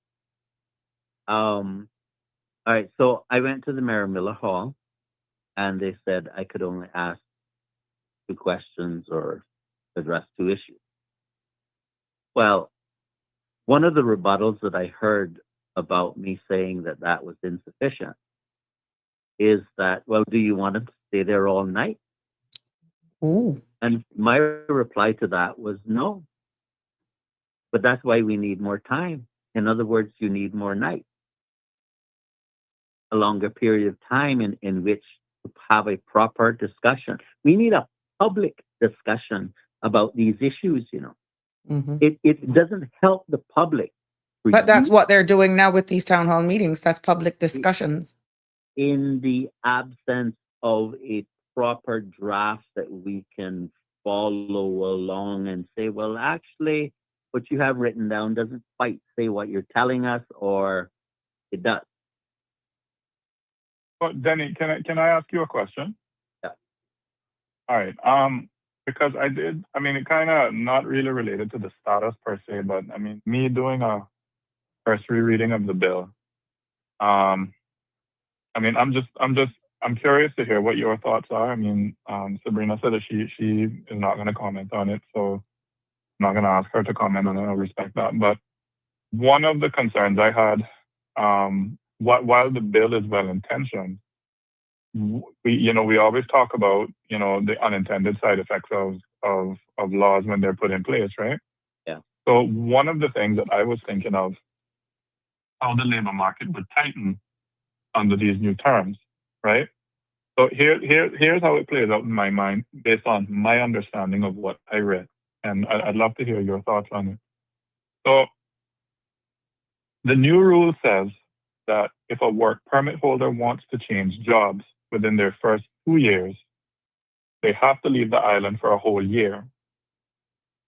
So even if there's a good worker stuck in a bad job or a better job opens up, they can't move. So what that means is that businesses can't easily hire someone who's already here and trained. Now follow me, right? Follow me down this rabbit hole. Listen. Before a company can even apply for a permit, they have to advertise for 21 days, both online and in the newspaper. Then wait for WORC to decide. So jobs stay open longer, and you have Caymanians that are waiting for service or projects that end up feeling the delay. Then what happens is the middle disappears. So you have the skilled expats, the ones who manage teams, train Caymanians, or run small businesses. They may just decide that Cayman's rules are too strict and they decide to go somewhere else. But what does that leaves a gap, right? So we'll have high-end consultants and low-wage workers, but not enough steady, experienced middle people holding things together. So then what happens is costs go up. When workers are scarce and it's hard to hire, wages rise because that's just supply and demand, right? So that means that groceries go up, construction, childcare, rent all get more expensive. So even the Caymanians who have jobs feel the squeeze. So then what happens is frustration then builds. You have young qualified Caymanians who went off to university. They might come home and find a job market that's slow, tangled in red tape, and full of uncertainty. And some might just leave again for places where they feel their skills are valued and the system works more smoothly. So in the end, what was meant to make room for Caymanians might actually make the market tighter. Yep. Fewer workers, slower hiring, higher costs, and just more frustration all around. It's like tightening a hose, right? You don't stop the flow. You just build up pressure until something bursts. What are your thoughts on that? I agree with you. That is problematic. What essentially is being said there is that business should run at the speed of government, and that's not a compliment, right? But I would like to say that I want to encourage you, Sabrina, to speak about this issue. I don't care what anybody says about what you say about immigration. What is at stake is far too important for someone like you, knowledgeable about immigration, to not be speaking on this. I want them to do their job. I want them to address the no, people, and what you're seeing, what you are actually seeing is exactly why I don't want anybody to say what you are feeding back is when I will speak. What you're feeding back. Because the experience, go ahead. A different position now. But you're not in government anymore. Understood. So you are one of the supervisors of the MPs that play the role of accountability. And your knowledge and experience in the industry should be utilized for the betterment of the Cayman Islands. What we need is dialogue like this, because plenty of times there are plenty of people who, if you say, send an email to government and tell them what you think about something, they wouldn't know what the first thing to say. Correct. Except, a few comments about one or two subjects. But if they're listening to a conversation, they hear you push back, they hear me push back, they hear the caller push back on different angles of this, they get ideas. Their understanding grows, and then they participate in the conversation, they ask questions, and then we improve the understanding And we must be, if we have genuine intent Mm-hmm. for the betterment and protection of the Caymanian people, bearing in mind that we have to be fair to businesses, whether that's local or foreign businesses, it doesn't matter. We have to be fair. If that is our goal, I fail to see how we can't come out with a better result at the end of the day if we were to have public conversations about it. What That, saddens me, sorry, Calder, don't mean to cut you off, is that, I just want to say one more thing about what the caller is go ahead. asking me. It is going to result in a degree of inefficiency where people have to go off the island that is not going to be in our best interest. What you need is provisions of law that make it clear what it is you're trying to achieve. In other words, you want to have maximum Caymanian employment. Mm-hmm. You don't need to wait a month to get that. What you need is a proper system in place that allow people to participate on a real-time basis and express their interest in whatever the position happens to be. Mm-hmm.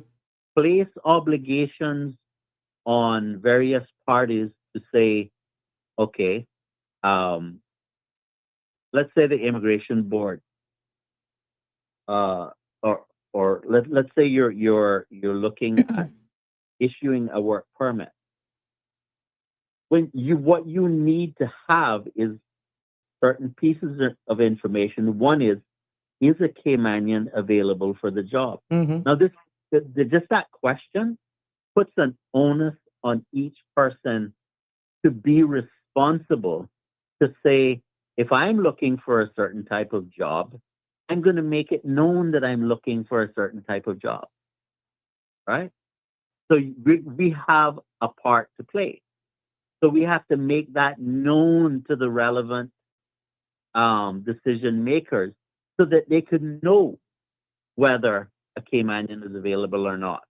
And if a But Caymanian they will isn't actually available, say, but they will actually say none is available, or they did poor in the interview. I've had a real life case where there was a Caymanian when applied. you say date, who are you referring to?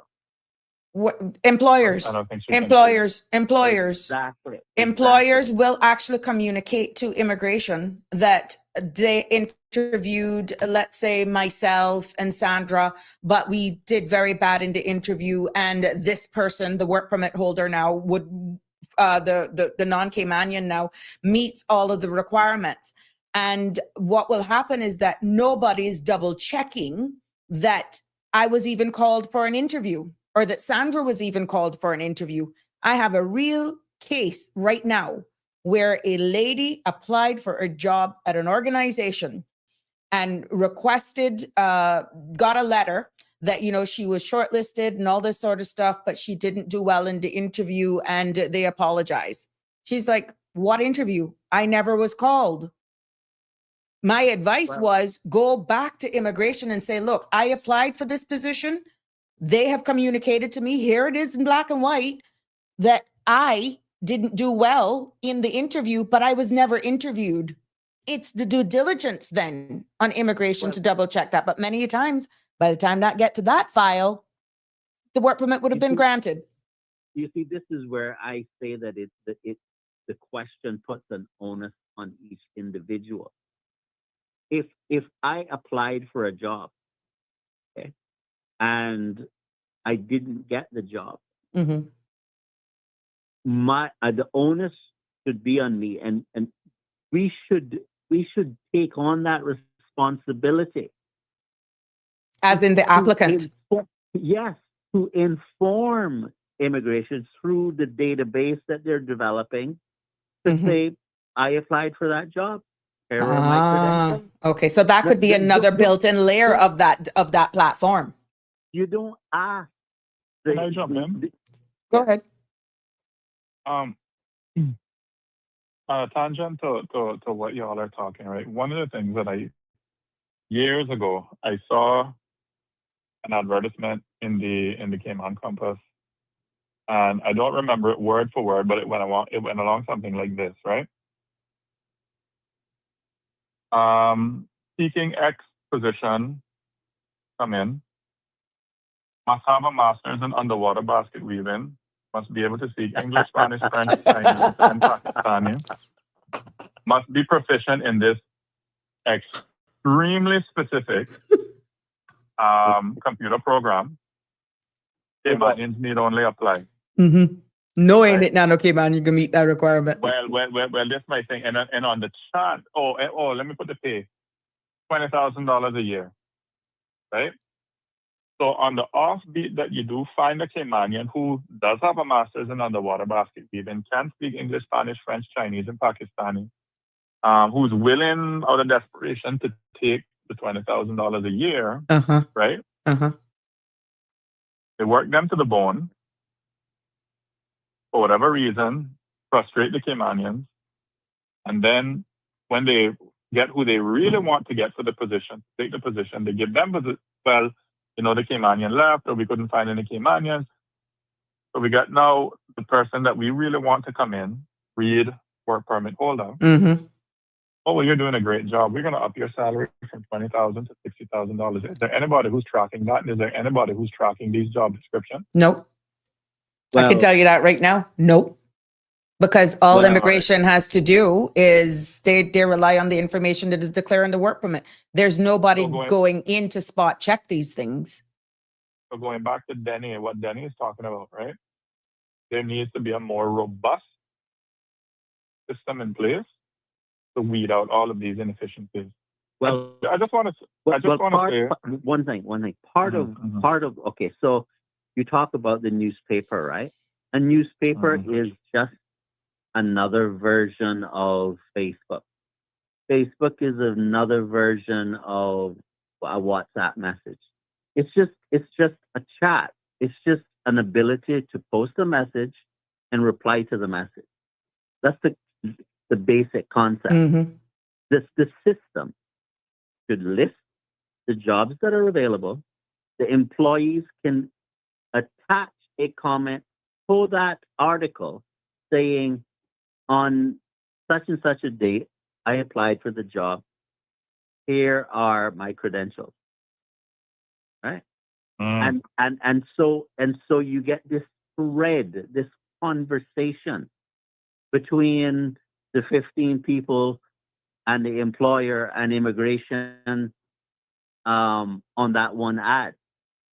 In other words, the information isn't scattered all over the place. So you're talking about complete transparency and centralization. It has to be transparent. It has to be public. Otherwise, you're not ever going to be able to address it. But callers, what do you say then with all of that transparency? Which one, Denny or Agree? No, both of you. If an organization definitely doesn't want to hire me because I have a target on my back, it doesn't matter what I say. And even for those persons who are feeling that they're being disenfranchised just because they're Caymanian, and you have this so-called system that gives openness and transparency, they actually become that vocal before they even get into that organization. You really think they're going to be welcomed? Okay, when you say target, because what do you mean? Meaning vocal. You're vocal. Why would, like, for example, would I want to hire Danny? That's it, because he's too vocal, he's too controversial. Would I want that type of personality? Because I've heard him on the various podcasts and chats, and boy, when he gets his fingers into something, I don't think I need, that doesn't suit our environment. And then when I have my business lunch with you, Sabrina, correct, business, and you said, boy, you don't want to hire that Denny. I don't want to hire, oh no, let me tell you, so people not even coming to me. Yes. Yeah. Yes. You know what the alternative to that is? What we already have. You see, it's either you're going to allow them to do it to you or you're not. So, Danny, what do you think then, right? I mean, because in reading the bill and, trying to mitigate some of what, like, talking about this tightening of the labor market in my head, like putting a mitigation in place for that, right? What are your thoughts on around this topic that we're talking about? Rewarding businesses that hire and train locals. So give fast track permit renewals to companies that have proven Caymanian training programs or promote locals into senior. Well, I think rather than take it to the town square. Mm-hmm. Okay, well, let's look at Sabrina's business, right? We see that Sabrina, oh yeah, she hired Alfred and trained Alfred. Now Alfred is on a senior role, and she hired Sandra, and Sandra's already in a senior role, and so here is a business owner who needs a work permit fast track for her, or work permit with fast track her because she's already proven. Mm-hmm. Like put little incentives in place rather than shame. Practically, how would fast tracking look like in your mind? What does that mean? Well, I don't know. I'm just throwing the idea out there. If it is a position that actually can hamper the operations in my business, maybe someone may have passed away, or they abruptly leave, or the relationship broken down to the point where it's irretrievably broken down and they can no longer work for me. And the role that they played was critical for the continuity of my business without interfering with my brand, with my service. Then that may be something that we may want to fast track. All right, there's another issue, and this is the people who are making the decisions about granting.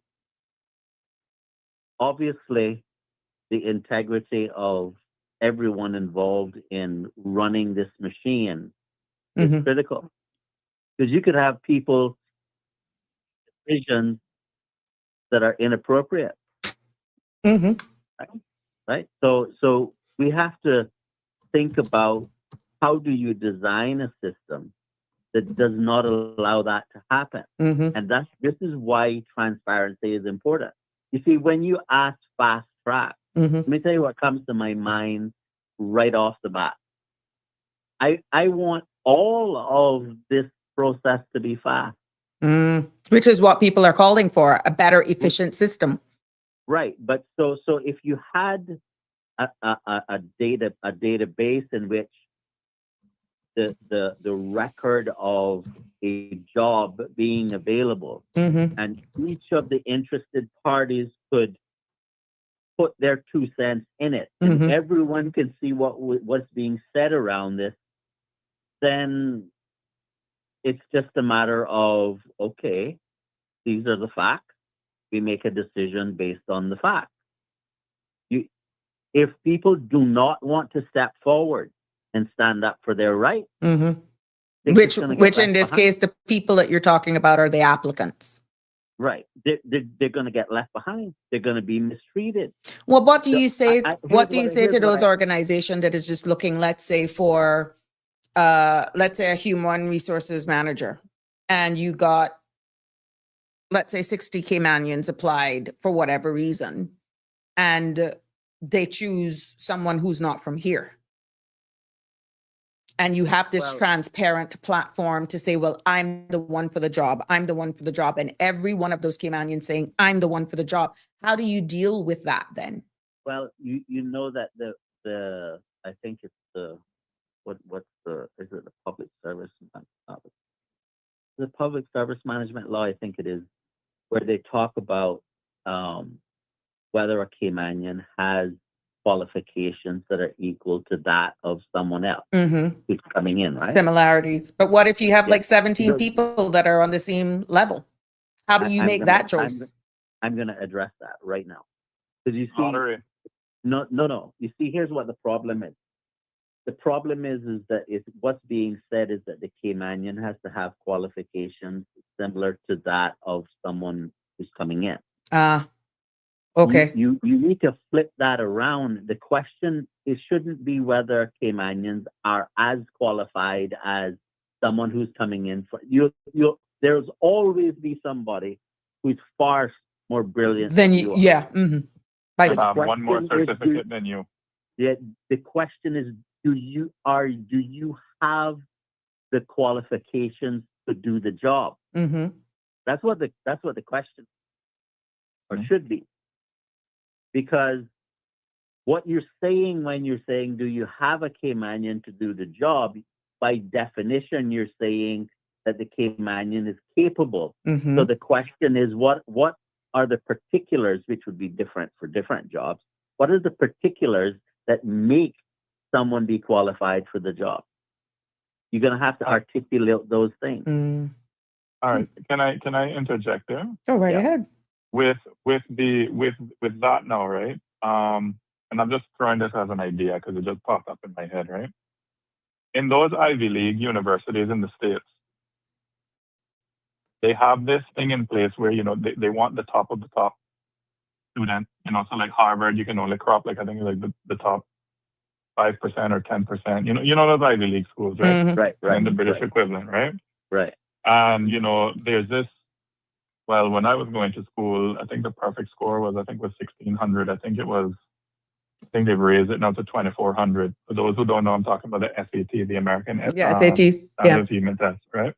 Yeah. Okay. So say now they have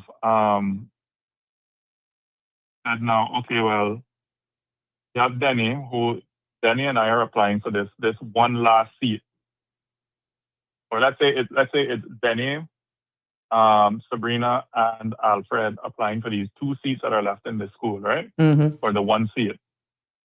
Denny, I'm gonna use the 1,600 because that's my era, right?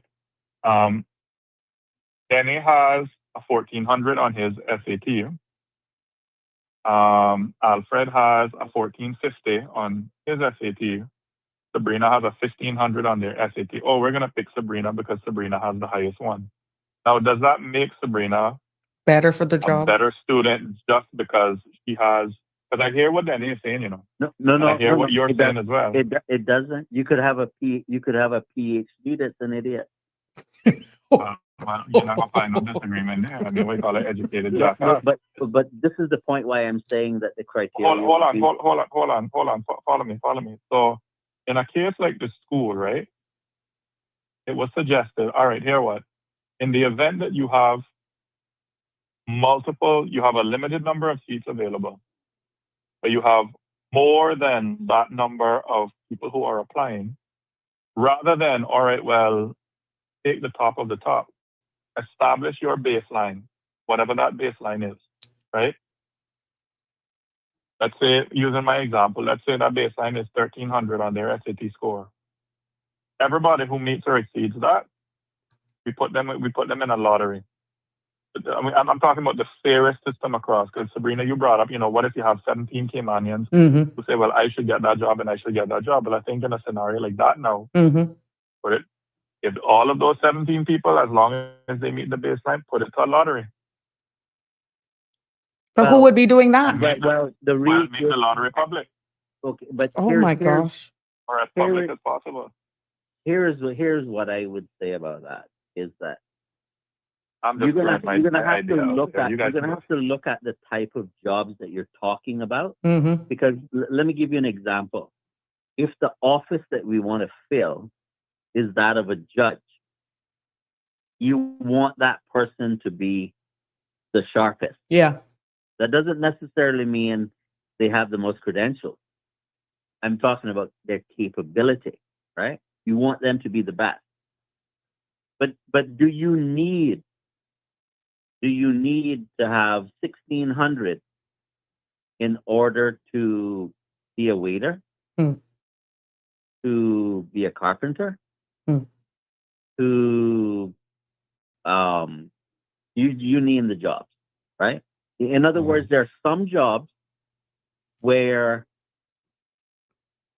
the brilliance of the individual is absolutely essential. And I'll just take one for example, a lawyer, right? You want a lawyer to be sharp, but that doesn't mean that because you're not the sharpest in the world that you can't bring Caymanians into the legal profession.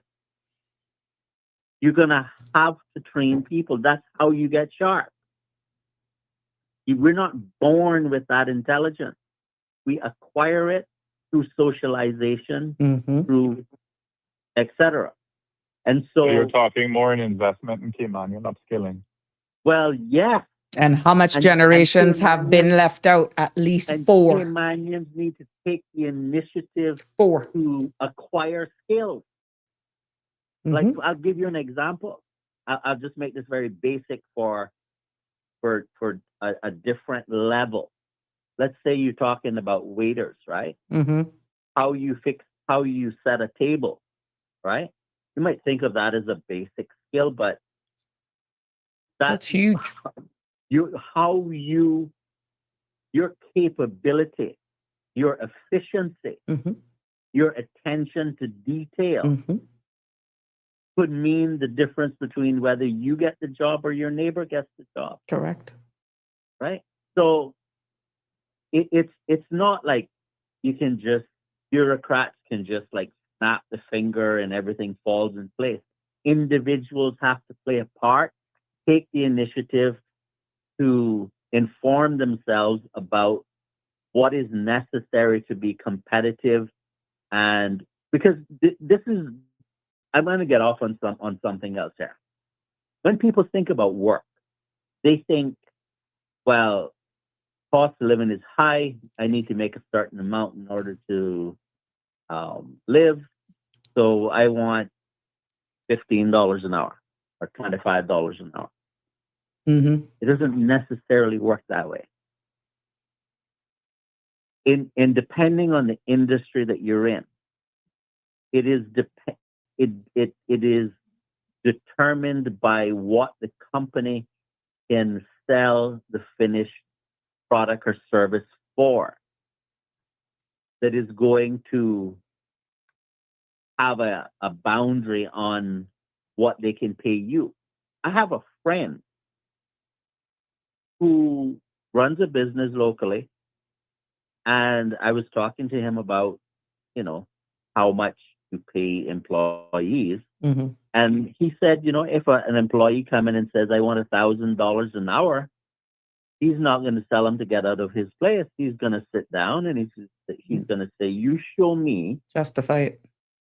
Yeah, show me what you're going to do that is going to allow my business to be profitable if I pay you that amount.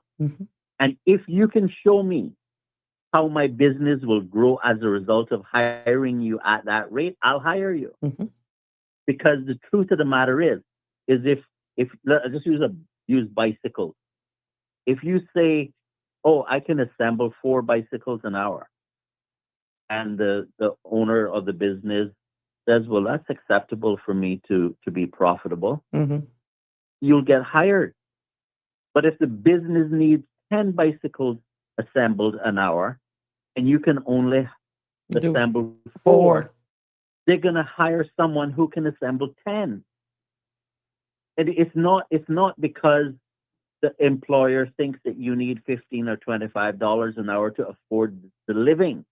The business owner needs the business to actually be profitable. Which is why they're wanting the highest skill set that could justify. Yeah. They're looking for deliverables. The individual then needs to say to themselves, what do I bring to the table? How can I sharpen my skills? Yeah. Exactly.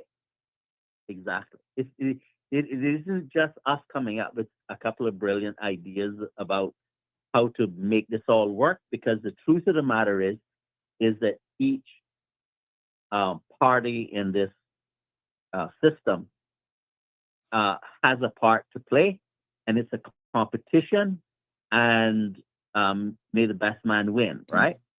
Can I be devil's advocate for a second? Yeah. Be the devil pro bono. What happens then when reality strikes and we realize that our country has grown and we have just failed to equip our people in order to hold some of these jobs and in order to for the higher positions, that means. And there's really, like what I said, 3 to 4 generations that has been impacted because we have grown so fast that we're not able to equip and skill, have the necessary policies and legislation in place that protected what we're asking for our Caymanians now to be able to hold those key positions.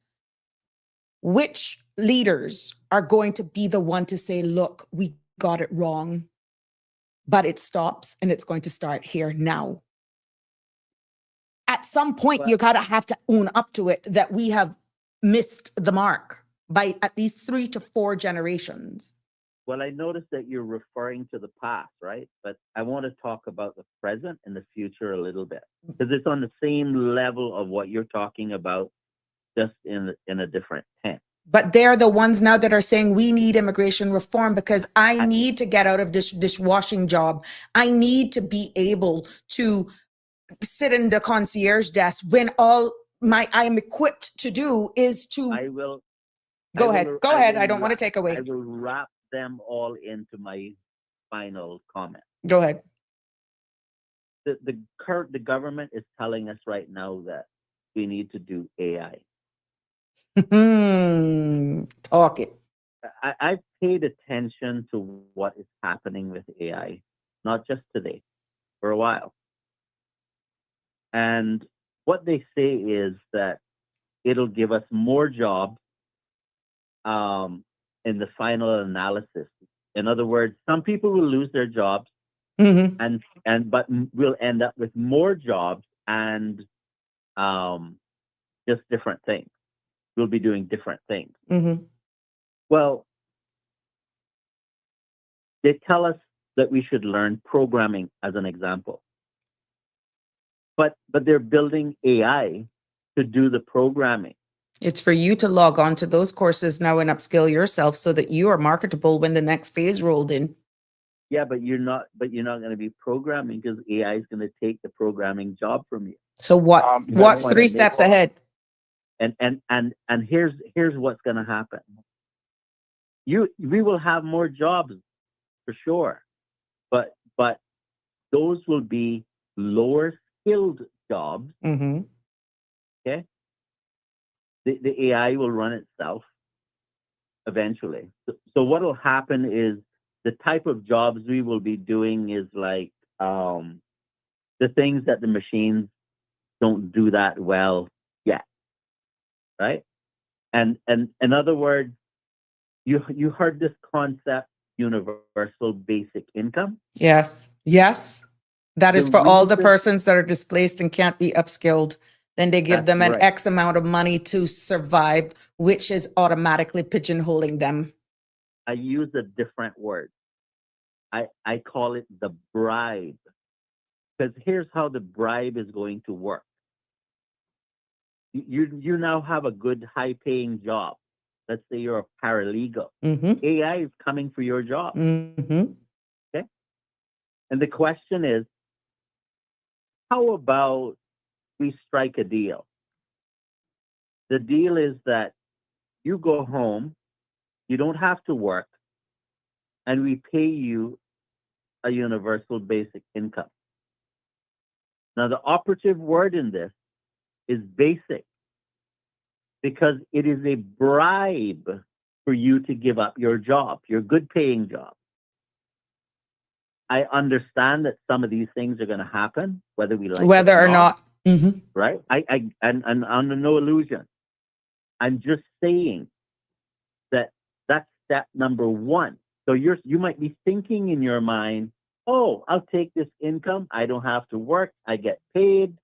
I get to, eat and everything while this machine do what I used to do. Making my life easier. I can relax. Except that that's not a lifetime contract. Because they will come back to amend that contract in the future, where you will either get nothing or that position will be replaced. And therefore, what happens to your income? It keeps diluted.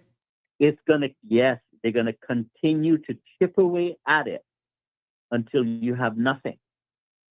Now, part of the reason why this is happening is because there are people in the world who believe that the world's population needs to be reduced.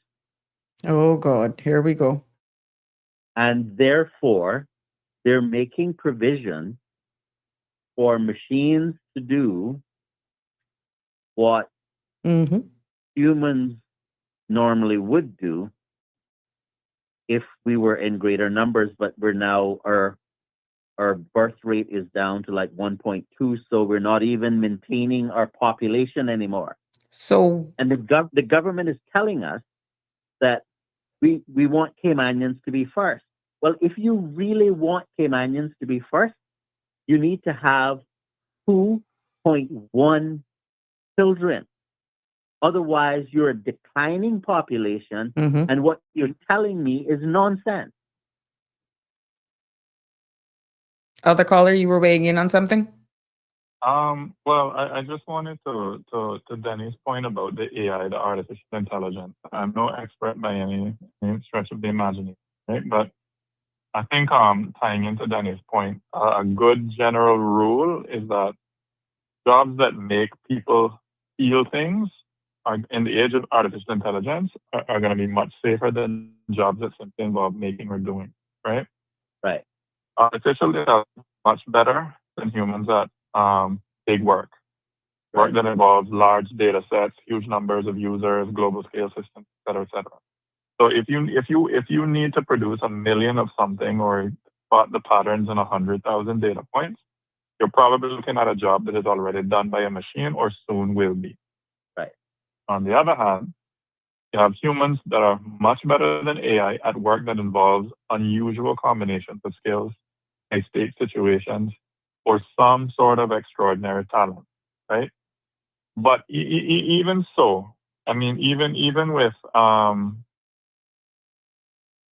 I mean, I think we had this conversation the other day, Sabrina. Mm. We were talking about AI, Mm-hmm. and I said to you, you know, garbage in, garbage out. Out, yeah. I'm an expert in and we know that AI hallucinates. AI makes mistakes. Mm-hmm. Naturally, it has to because AI is not.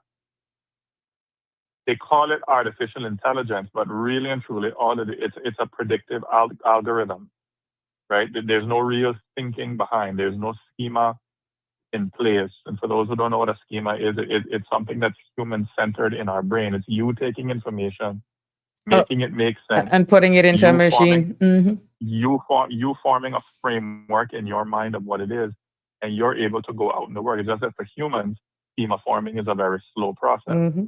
That's why you stay in school for as long as you stay in school, Right. right? So AI will never, the kinds of jobs that are best suited for humans,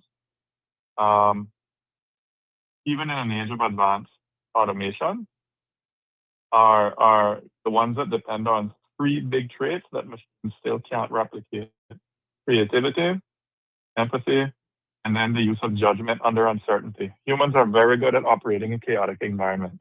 Machines are not. Machines have to have very strict sort of Didactic parameters in place almost. in order to, Mm-hmm. They're operate, working right? on that though.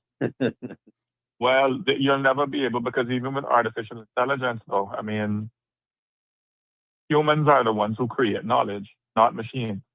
Yeah, but like for example, the reason why they hallucinate is the imperfection in that prediction that you're referring to, right? Because Mhm. what we have right now in terms of AI is not Nowhere close to. it's not the AGI, right? Mhm. It's what it is it's looking at documents that exist, Mm-hmm.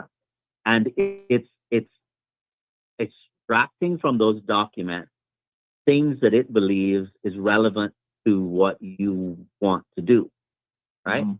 Now, think about the consequences of that. What if the documents that it's extracting stuff from says something like all Caymanians should be killed, and you're asking it, what should we do with Caymanians? You have to understand that AI will have a bias based upon the author of the document it's referencing. And so when you hear people talking about regulating AI, well, you could put racism in documents and AI will reinforce it. The AI is not going to say, no, that's not right, unless you have some specific governance algorithm that when it sees a certain thing, parameters to shut it down. Yeah. It decides how to handle that. But guess what? Someone with the bias has to tell it that too. Right. Who decides who put the parameters in place and what's their agenda? Yeah. Right. And so where we're going to find ourselves, because you see what's actually happening to us is we're moving in a direction in which you don't have to get on a sail ship with cannons and muskets and sail across the ocean and conquer people anymore. Where digital technology is going, the elite of the elite around the world will be able to, in real time, control your life and my life. And the question you have to ask yourself is, to what extent do you want to allow this? Because remember, we're the humans. We allow things to happen to us. We need to think carefully about the extent to which we want to use technology. I'll give an example. Do you want to use technology where you say, I have a calculator in my hand? I'm glad you brought up the calculator. And as a human, I'm going to do work with the assistance of this calculator. I'm the worker, not the calculator, right? But I'm going to outsource for the calculator some complex things because I need efficiency, right? If that is what you're talking about when you're talking about using technology, I'm okay with that. But what you mean by implementing technology is that I am going to have to get permission from a machine for everything I would like to do in my life, me and you are not going to be friends. All right. So, Benny, as a first step to resisting machine drift, right? Going back to your thing of the calculator, right? A calculator, like you said, is only there really to save time, right? If you give me a pen and paper, I can add numbers, I can take away, I can multiply, and I can subtract, I can divide, right? Yeah. But it just takes me longer to do so because I have to do it. Machine is just there to save time. You're saying that, to treat AI basically like that, like it's just there really just to be more efficient, not for you to depend on. But it's going the opposite direction. But it's going the opposite direction. Right. All right. So here's my recommendation. Here's what I think. Not recommendation. Just my 2 cents because I guess that's all it's worth, right? To people who are depending too much on this artificial intelligence, right? As a first step to resisting that machine drift, I recommend taking an inventory of your own preferences. Keep track of all the choices you make in a day and try to determine which of those choices are truly yours and which are fundamentally shaped by a machine's instructions or suggestions. So, for example, right? Do you buy the same brand of dog food every month because it's what Amazon recommended to you or the algorithm recommended to you? Or is it because your dog actually likes it? Right. Does the route you take to work reflect your idea of a good commute or Google Maps idea of the optimally efficient shorter version, less traffic? Would you take that hike, wear that jacket, loudly state a political position if there were no likes, views, or retweets hanging in the balance? If it was only about you, who you are, and what would bring you the most pleasure and fulfillment, right? And I think once people start teasing apart their own preferences and their values and their priorities, right, you're going to see a shift in thinking. My plea to everybody out there, to Denny's point, in the age of artificial intelligence, do not depend too much on these machines, right? Think for yourself. Don't just take. Sorry. Yeah. Let me get that off my soapbox. Go ahead. No, I wasn't going to say anything. I was just listening to you. Oh, well, I'm more interested in hearing your thoughts. Well, when, like, say, so even what you just said there requires a little bit of caveat, right? Because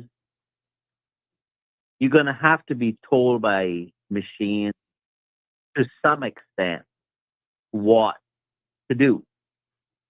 But I agree with what you just said entirely. I would just specify that if the stoplight turns red, I recommend you take the instruction. Right? That's a machine. It's intelligence that's controlling a system for the purposes of safety.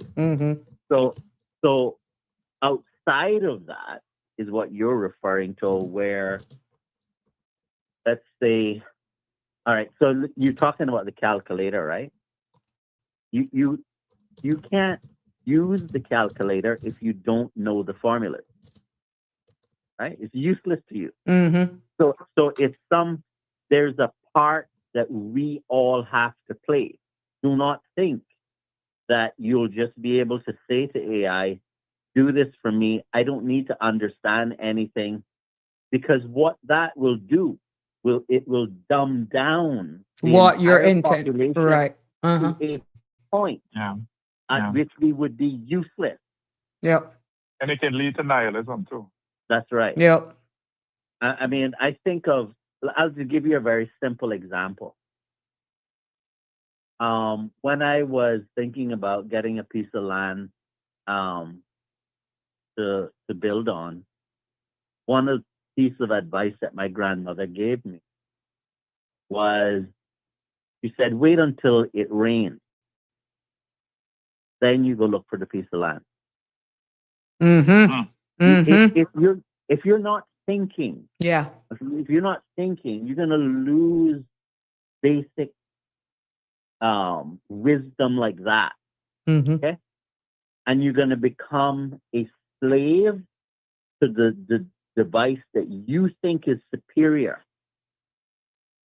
And at that point, our society will be in serious trouble, because the people who would wish to dominate, control, and replace us, they're not going to dumb themselves down in that way. Okay? They're going to make sure that they understand the skills, the wisdom and knowledge themselves, and be able to apply it outside of the machine. Right. And that is not to say that you shouldn't use AI. I'm not trying to suggest that you shouldn't. I'm just trying to caution people not to allow themselves to be dumbed down. Like totally reliant on it, where you can't even think for your own self. And it takes a bit of both things, working smarter, not harder, but not totally dependent on everything AI as well. But gentlemen, this discussion has been very good. I wanted to throw in another thing here in regards to the immigration reform that you all were alluding to. What happens then when persons who Caymanian business who are seeking for someone to fill a role, right? And they have done everything for the 21 days, or advertised, placed in the newspaper, logged it on this website, and no one applies.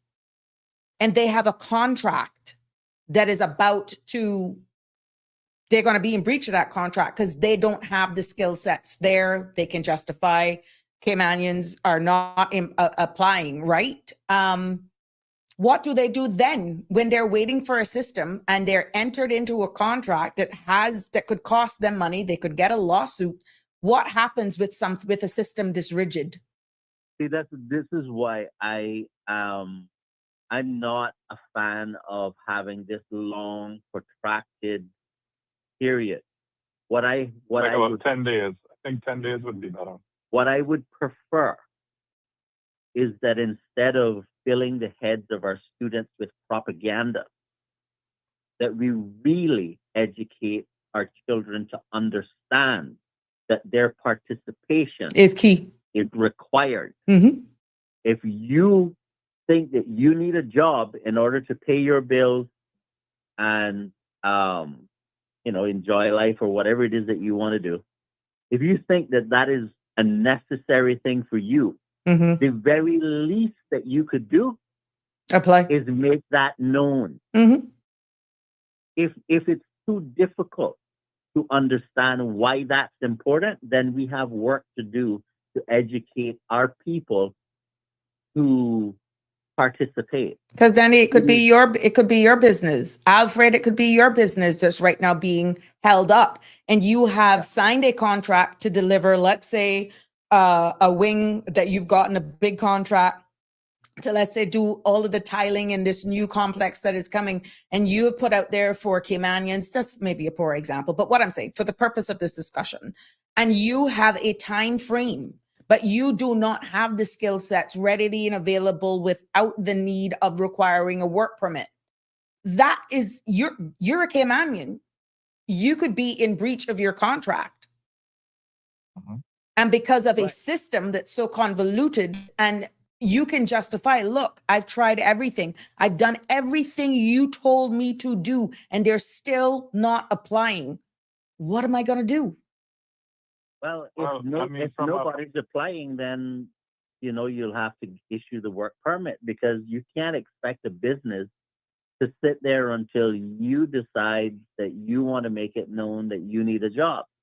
You need to be proactive. This is why when I listen to what the minister is talking about, when he's talking about the database to understand the resources that are available, part of the resources is you indicating what your skills are and you saying, I'm looking for a job.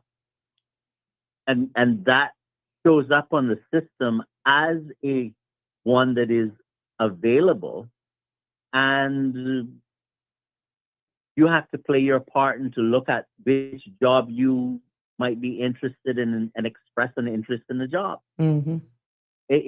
There's going to be a situation in which there won't be a Caymanian and a work permit will be issued. There will be those situations. We just need to craft it so that it's efficient and it works for businesses and it works For the and it- Caymanians, to protect and the it works for Caymanians. Yeah. That's right. more It's the flexible and balance. practical. That's Right. what we I mean am with the not- delicate I balance. am not in favor of an inefficient system like what you were describing. Mhm. I'm not. Mm-hmm. Well, gentlemen, I love this discussion. You got to wrap it up. Final thoughts. Someone was asking for Denny or myself to break down, in layman's terms, a law versus a regulations. Denny, you want to take a stab at it? Yep. Go ahead. A law is all right. So a policy is created that says something like, we want to have this concept called a work permit, and cabinet will sit down and they'll draft up all of the policies around that work permit, Mm-hmm. and then they will come up with wording that will become a law at a process that takes place in the Legislative Assembly. And so once it's debated and the language gets adopted by all of the members of the House and they agree to it, or the majority of them, then that gets recommended to the governor to be made into law. And it's technically the legislature that makes the law, not the members of parliament. And what legislature means is not the building, but just an abstract concept of the MPs plus the governor agreeing on something.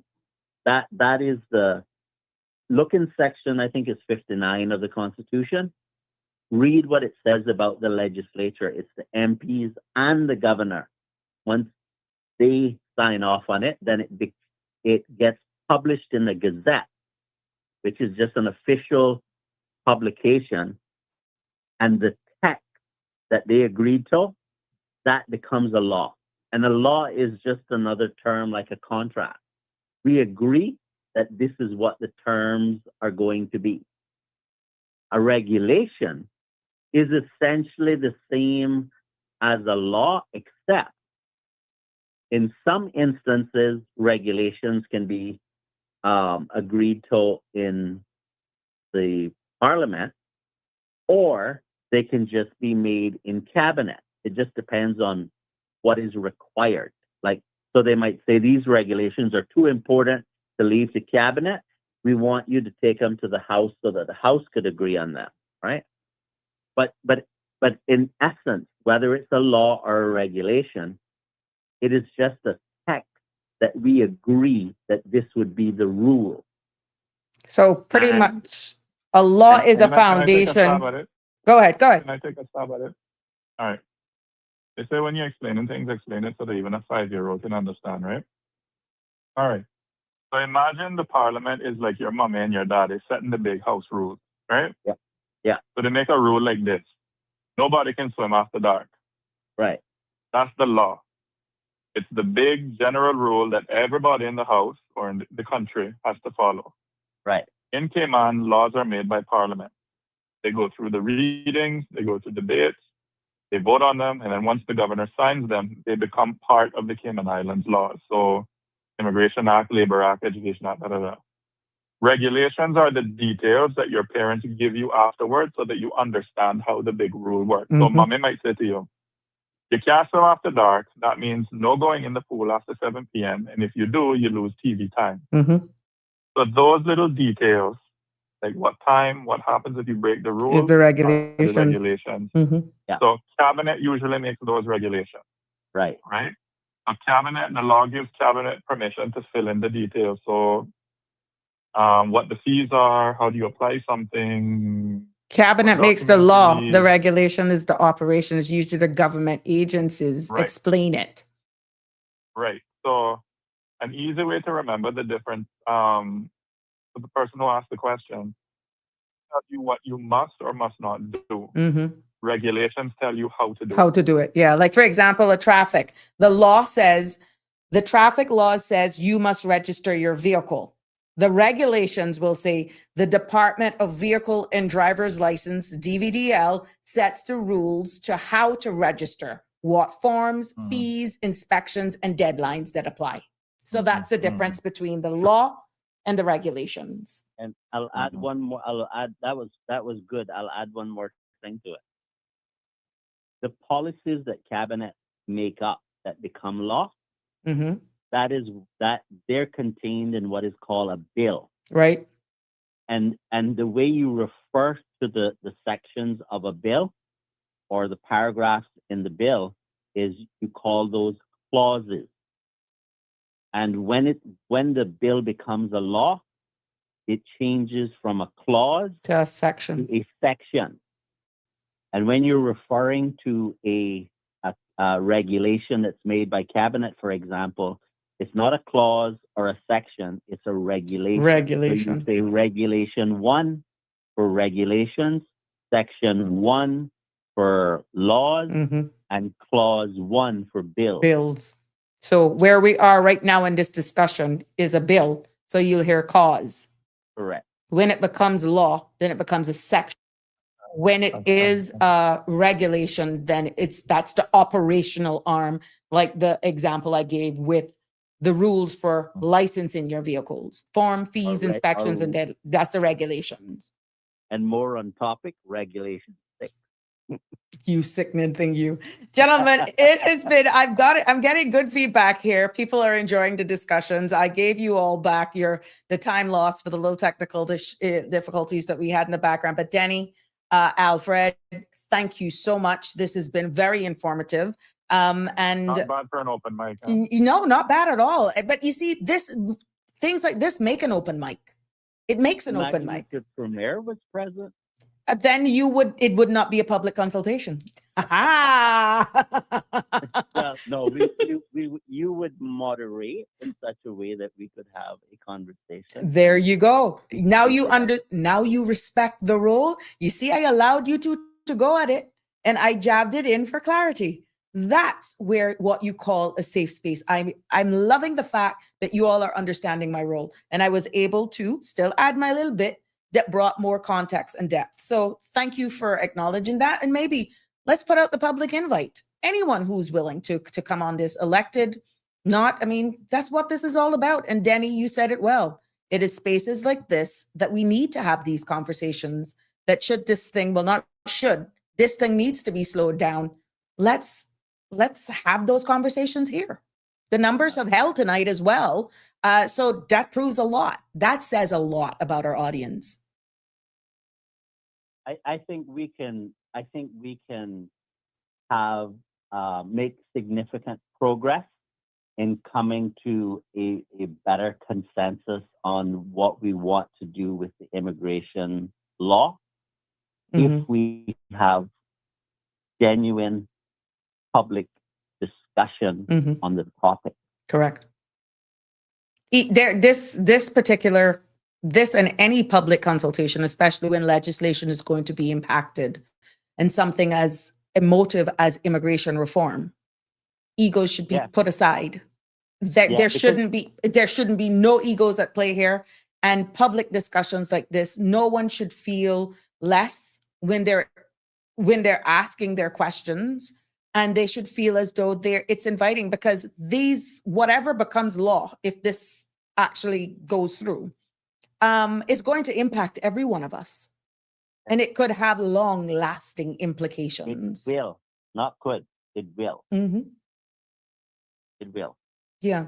A commenter saying, as far as they remember, when you asked at the town hall meeting about regulations, and the chief officer Wesley said didn't have them for presentation at the time.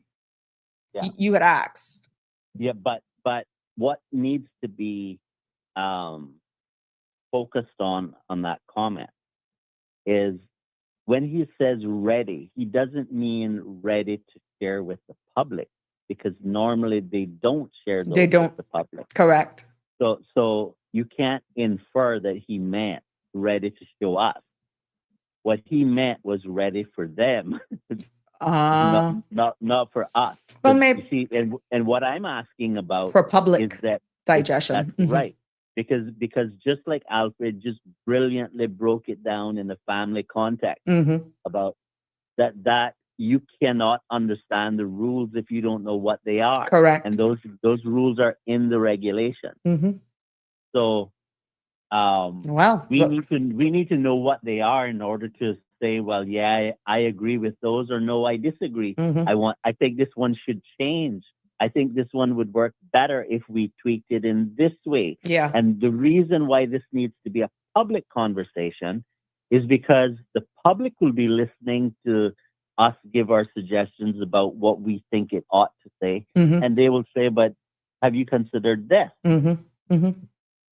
And that's how the refinement process works. Well, if they're saying we've never done it that way, where regulations are actually a part of public discussions, maybe this is a time for change, because we're realizing where now people are becoming more vocal. People are getting more angry. They are educating themselves. You can't continue to be doing things the same way and expect different results. Now, if this is the time, the catalyst of change, a new dawn, maybe they need to change their game up and now put regulations public so they can see exactly if it goes as presented, if the law goes and pass as presented, this is what the regulations would say. If not, then you understand what I'm saying. But two, as you are alluding to, Denny, should be presented hand in hand. Yeah. You can't understand it with only some of the information. Okay, there we go. Thank you very much, gentlemen. Take care. Have a good evening. Good night. Good night. Have a good one. Sure. Thanks. Well, there you have it. Cameron, you've been a bad boy. You have been, it's comical, but yeah, you were something else. But thank you for your participation, and for everyone who has remained, who have stayed. And I'm hoping that you appreciated the examples given here just to make the conversation much easier for us. And thank you, Miss Rose, for acknowledging the background. Thank you so much for realizing I'm changing slowly but surely, changing into the season. And as we navigate here, there's big monsters we're up against. This immigration reform initiative, we going need enough on the front line to fight with those who's left. Yeah, but it takes everybody, to be honest. Yeah, thanks.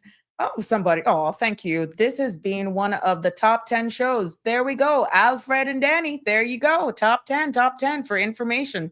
That's a wrap. Awesome conversation. CE Bank says, thank you so much. And again, it proves my role as a host.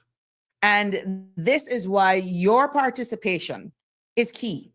Coming in from you, and I'm here to moderate. It's not about me. It's our space. It's our space. And we were able to break it down for you. We went from all different sorts of conversations, remembering our brothers and sisters over there in Jamaica, to bringing it right back here home in full circle. And Alfred, thank you for bringing it up. Danny, thank you for participating. For the persons who've called in, thank you for calling in, for messaging on WhatsApp, and definitely for keeping us here. And I hope you got back on. You said you were having issues hearing me, but I hope you were able then to get back on. But until tomorrow evening, it has been a pleasure, again, bringing you, despite a little late, my apologies, but thank you for sticking with me. That's key, and that's why I make sure that I'm here for you, making sure that the conversations are of substance, and every show you should go away with some nuggets of lessons to take us through. But until tomorrow, please be safe. For all of you on the roads, please drive with extreme caution. We know that they're sleek, they're wet. We don't need any accidents out there. Please do have a good night. God bless. It's a pleasure bringing you another Sabrina Speaks. Love you lots. That's a wrap for today's edition of Sabrina Speaks. Thank you for tuning in and for being part of the conversation. Remember, the dialogue doesn't stop here.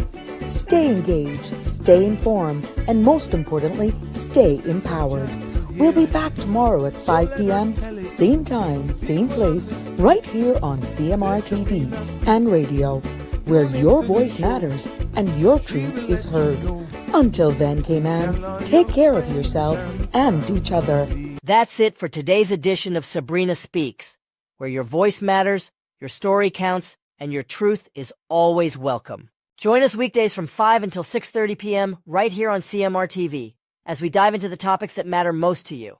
Catch the show live or on demand at cmrtv.com. And don't forget to follow us on Facebook, YouTube, and Instagram so you never miss a moment. Until next time, stay informed, stay engaged, and always speak your truth.